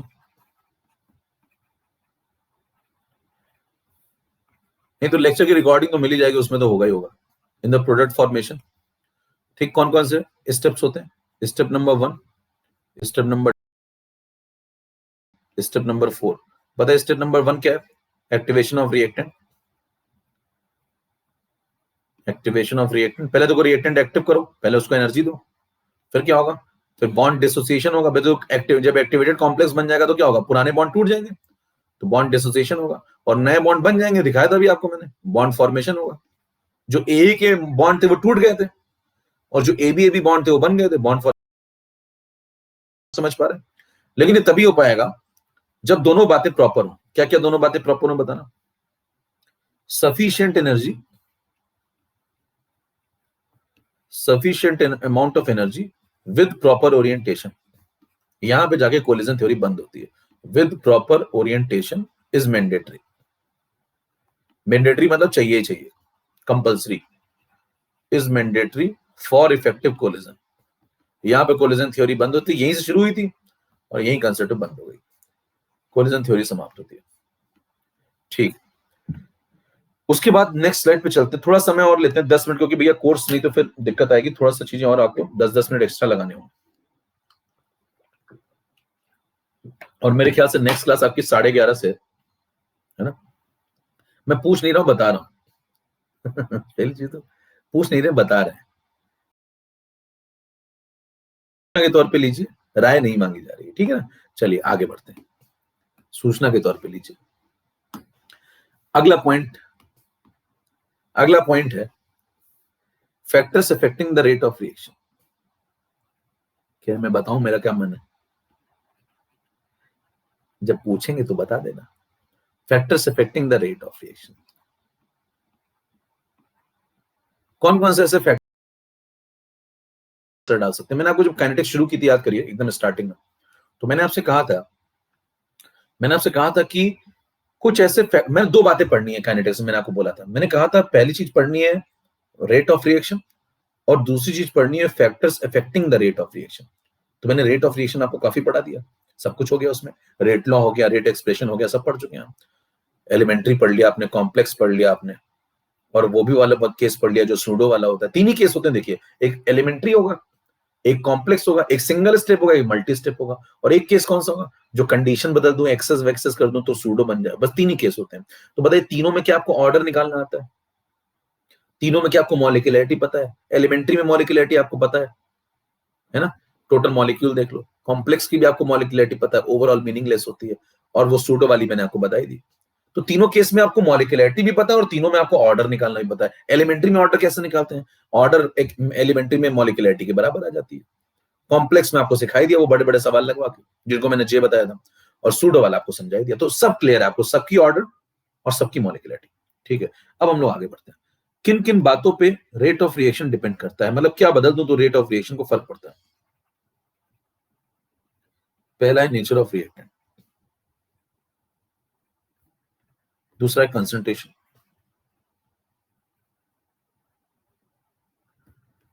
तीसरा है प्रेशर। थोड़ा अभी सारी बातें कवर हो पाएंगी। देखिए मैं कुछ बात छोड़ता नहीं हूं कि मैं 2 बातें उड़ा के आपको पढ़ा दूं, वो सब काम नहीं करता मैं, ठीक है। क्योंकि अगर एक बार कोई बात छूट गई ना और वो आ गई एग्जाम में, तो फिर आप ढूंढेंगे उस आदमी को। कोर्स तो बहुत जल्दी खत्म हो सकता है, आधी बातें गायब कर दो, पता नहीं चलेगा आपको कौन सी बात गायब की। चूरन खा चले आओ, अगली बार फिर किसी चूरन खा रहे हैं, है ना। तो ऐसे मत करिए, एक बार करिए ऐसा कि दोबारा करने की जरूरत ही ना पड़े। देखिए ये कुछ फैक्टर्स है। पहला nature of reactant, concentration, pressure, temperature, addition of catalyst, sunlight exposure या फोटोकेमिकल एक्सपोजर। ये कुछ पॉइंट है। यहाँ स्लाइड नंबर 1 डाल लेता हूं, मैं स्टार्टिंग से बिल्कुल शुरू कर देता हूं इस बात को, क्योंकि पीछे आगे पीछे थोड़ा हो गया था, ठीक है। अब मैं शुरू करता हूं नेचर ऑफ रिएक्टेंट से। देखिए नेचर ऑफ रिएक्टेंट का मतलब क्या है? यहाँ पे नेचर ऑफ रिएक्टेंट का मतलब क्या, नेचर के दो मतलब होते हैं, एक फिजिकल नेचर और एक केमिकल नेचर, है ना, एक फिजिकल नेचर और एक केमिकल नेचर। तो पहला हम लोग जो पढ़ने जा रहे हैं वो है फिजिकल नेचर।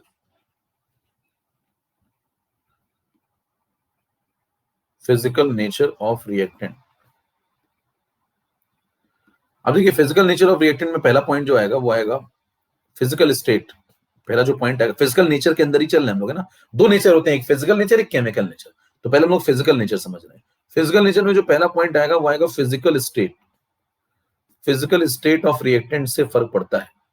जैसे अगर आप एक सब्सटेंस ले लीजिए सॉलिड फॉर्म में, उसी को लिक्विड फॉर्म में ले लो, उसी को उसी रिएक्शन में गैसियस में ले लो, तो अगर आप एक ही सब्सटेंस को एक ही पर्टिकुलर रिएक्शन में अलग अलग फिजिकल स्टेट में लेते हैं तो रेट भी अलग अलग हो जाएंगे, क्योंकि जब आप उसको गैसियस फॉर्म में लेंगे तो रैंडमनेस सबसे ज्यादा होगी, तो रेट आपको सबसे ज्यादा मिलेगा। तो गैसियस फॉर्म का रेट सबसे ज्यादा हो जाता है। रीजन क्या बोलेंगे, रैंडमनेस बढ़ जाएगी। रैंडमनेस अगर बढ़ जाएगी तो कोलिजन्स के चांस भी बढ़ जाएंगे, और अगर कोलिजन्स के चांस बढ़ेंगे तो इफेक्टिव कोलिजन्स भी बढ़ेंगे।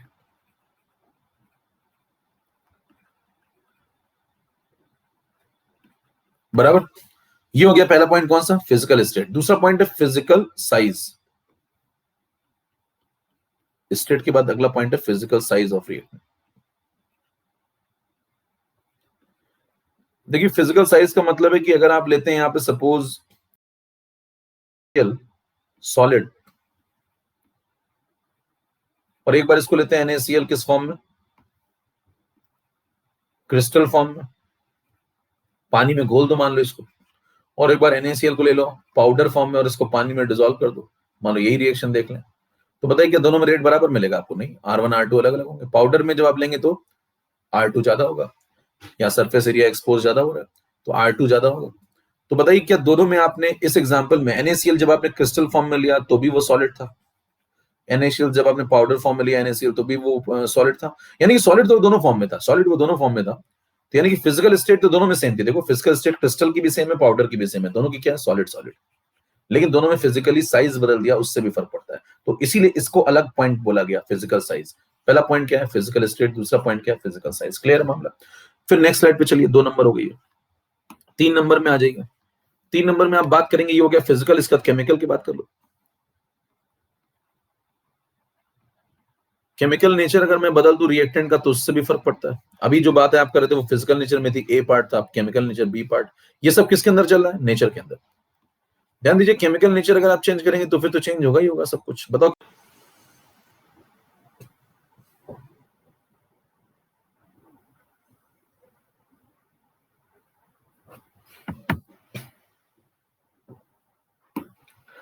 अभी ठीक है क्या, लाइट चली गई थी, hello hello hello hello hello, बंद कर दें क्लास की। अभी ठीक है क्या भाई, देखो एक बार चेक करो।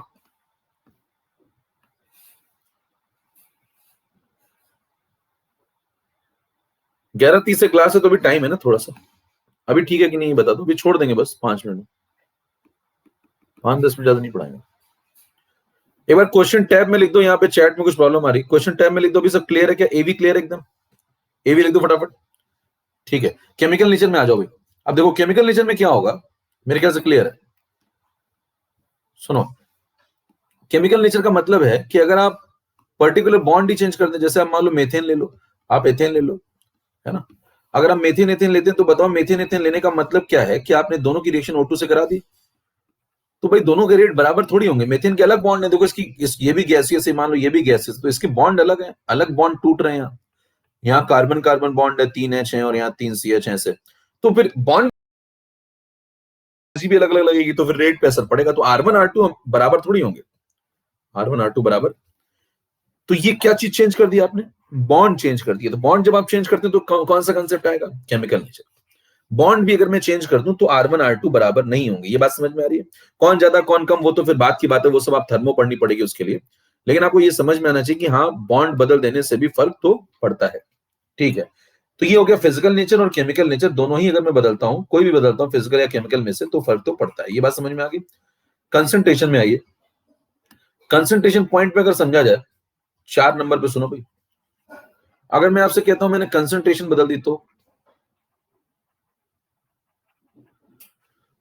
ये तो आप पहले ही पढ़ चुके हैं कि कंसंट्रेशन जब आप बढ़ाएंगे तो क्या होगा, कंसंट्रेशन बढ़ाने से कोलिजन्स के चांस बढ़ेंगे, क्यों भाई? जितना ज्यादा आप कंसंट्रेशन रखेंगे उतने ज्यादा पार्टिकल्स है, पार्टिकल ज्यादा तो कोलिजन्स के चांस बढ़ेंगे, कोलिजन्स बढ़ेंगे तो इफेक्टिव कोलिजन भी बढ़ेंगे, और इफेक्टिव कोलिजन बढ़ेंगे तो रेट ऑफ रिएक्शन भी बढ़ेगा। जनरली तो ऐसा होना चाहिए। अब कोई पूछ ले कि भाई साहब ऐसा भी तो तुमने पढ़ाया था कि कभी कभी ऑर्डर निगेटिव भी तो हो जाती थी, तो R is equal to K into concentration, जैसे A टू द पावर +1 लिखते थे या A टू द पावर +2 लिखते थे, तो B टू द पावर -1, ऐसा भी तो कभी कभी आंसर आया है। तो कभी कभी ऑर्डर निगेटिव जब हो जाएगी तो नेगेटिव ऑर्डर में रेट तो फिर गिर जाना चाहिए B के बढ़ाने से। तो कहेंगे हाँ, उसका डिस्कशन यहाँ नहीं हो रहा है, यहाँ पे हम जनरली बातें कर रहे हैं, थ्योरेटिकल बातें। थ्योरेटिकल बातों का मतलब समझते हैं। जनरली जब भी हम बात करते हैं तो एलिमेंट्री रिएक्शन के लिए बात करते हैं। किसके लिए करते हैं? एलिमेंट्री के लिए। तो बताना मेरे को एक बात बताओ, एलिमेंट्री रिएक्शन में कल से नहीं, अगली क्लास में काइनेटिक्स चलेगा, उसके बाद केमिकल इक्विलिब्रियम स्टार्ट होगा। तो बताना, अगर मैं आपसे जनरली बात करूं तो जनरली क्या बात करूंगा? कंसंट्रेशन अगर मैं बढ़ाता हूं तो कोलिजन्स बढ़ेंगे, इफेक्ट, क्योंकि ऑर्डर जनरली क्या होगी एलिमेंट्री में? मॉलिक्यूलरिटी के बराबर होगी। और अगर मॉलिक्यूलरिटी पॉजिटिव में होती है तो ऑर्डर भी पॉजिटिव में होगी। किसकी? एलिमेंट्री की। कॉम्प्लेक्स में ऐसा नहीं होगा। तो मैं यहाँ कॉम्प्लेक्स का डिस्कशन ही नहीं कर रहा। तो आप कहेंगे ये सब जो डिस्कशन यहाँ चल रहे हैं ये थियोरेटिकल डिस्कशन है। मतलब कुल मिला के मुद्दा ये है कि ये जो डिस्कशन हम लोग कर रहे हैं वो हम लोग किसके लिए कर रहे हैं? एलिमेंट्री के लिए कर रहे हैं। कोई पूछ ले आपसे किसके लिए डिस्कशन चल रहा है, तो उसे कहना भैया एलिमेंट्री का डिस्कशन चल रहा है, कॉम्प्लेक्स का डिस्कशन अलग से कर चुके हैं हम लोग। क्लियर है मामला? हेलो। तो कंसंट्रेशन बढ़ाने पे जनरली रेट बढ़ेगा, क्योंकि ऑर्डर जनरली एलिमेंट्री के लिए तो पॉजिटिव में रहेगी ना। तो ये सब चर्चा अलग से हम लोग कर चुके हैं, इसकी चर्चा यहां पे नहीं कर रहे हैं। ये बात समझ में आ गई? इसको हम लोग यहां पे डिस्कस नहीं कर रहे हैं। तो कंसंट्रेशन बढ़ने से ये हो जाएगा। अगला पॉइंट एक और सुन लीजिए। अच्छा, आपने एक पॉइंट सुना होगा कभी भी, इसमें एक और पॉइंट सुन लीजिए। जैसे अगर आपसे कोई व्यक्ति कहे कि इंडिविजुअल, एक मैं लाइन लिख रहा हूं, जरा बताना सही की गलत। कॉम्प्लेक्स की चलो बात कर लेगा, एक डिस्कशन हुआ तो सुन लो। Individual order with respect to, बाकी बातें अगले टाइम पे डिस्कस करेंगे, with respect to any one of the reactant, any one of the reactant may be negative,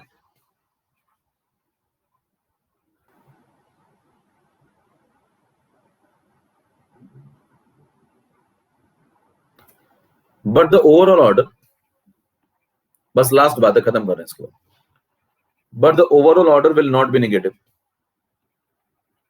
will not be negative in any case। क्या बोल रहे हैं, समझ पा रहे हैं? कह रहा है इंडिविजुअल ऑर्डर किसी एक के रिस्पेक्ट में नेगेटिव हो सकती है, किसी एक रिएक्टेंट या किसी एक सब्सटेंस बोल सकते हैं आप।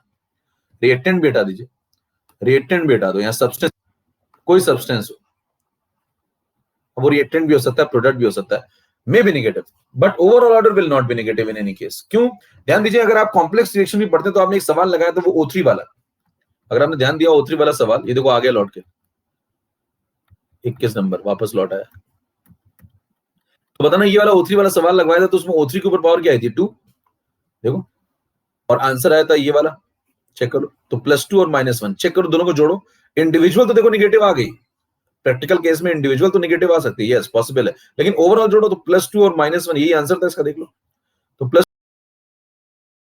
ऑर्डर नेगेटिव नहीं आती, कभी भी ओवरऑल ऑर्डर नेगेटिव नहीं आती। क्यों नहीं आती नेगेटिव, समझ पा रहे हैं आप?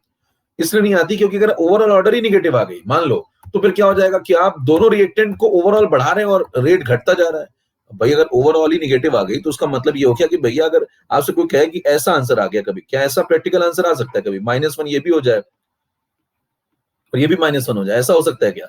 या ये -1 हो जाए, -2 हो जाए और ये +1 हो जाए, तो कहेंगे ऐसा प्रैक्टिकली पॉसिबल नहीं है। प्रैक्टिकल क्वेश्चन में आपको ऐसा नहीं मिलेगा। क्यों नहीं मिलेगा ऐसा? हाँ, ऐसा हो सकता है कि प्रोपोर्शनल में ऐसा मिल जाए आपको, A के ऊपर +2 मिल जाए और B के ऊपर -1 मिल जाए, ऐसा हो सकता है।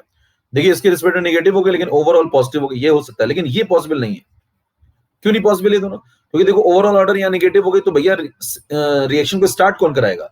यहाँ देखो ओवरऑल ऑर्डर नेगेटिव हो गई तो रिएक्शन को स्टार्ट कौन कराएगा? नेट में अगर आप ये बोल रहे हो कि नेट में ओवरऑल ऑर्डर नेगेटिव आ गई तो नेट में रिएक्टेंट को मैं दोनों को बढ़ाऊं A और B को, लेकिन नेट में रेट घटता जा रहा है, नेट में रेट घटता जा रहा है, तो भैया फिर तो रिएक्शन को स्टार्ट कौन कराएगा? तो जनरली आपको ऐसा कुछ मिलने वाला नहीं होता है। क्यों? क्योंकि अगर दोनों ही मिल करके नेट में रिएक्टेंट को रिएक्शन के रेट को घटाएंगे तो रिएक्शन को जीरो से स्टार्ट कैसे करेंगे आप?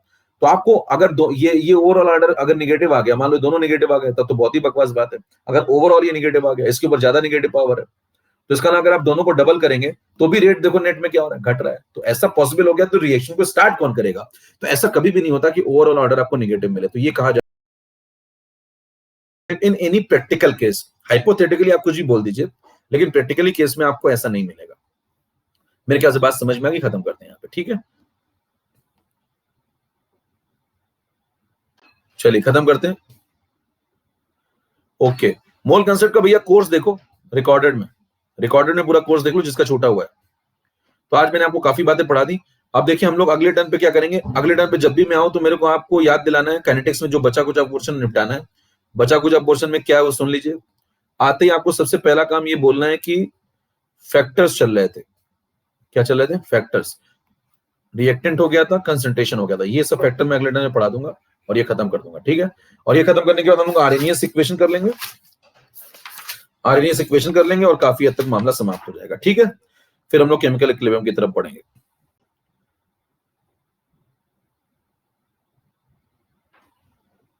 आज स्पेशल क्लास है, तो स्पेशल क्लास में आज 7:30 बजे डिस्कशन होगा, ठीक है? केमिकल काइनेटिक्स का, जिसको भी केमिकल काइनेटिक्स का डिस्कशन करना हो वो लोग 7:30 बजे।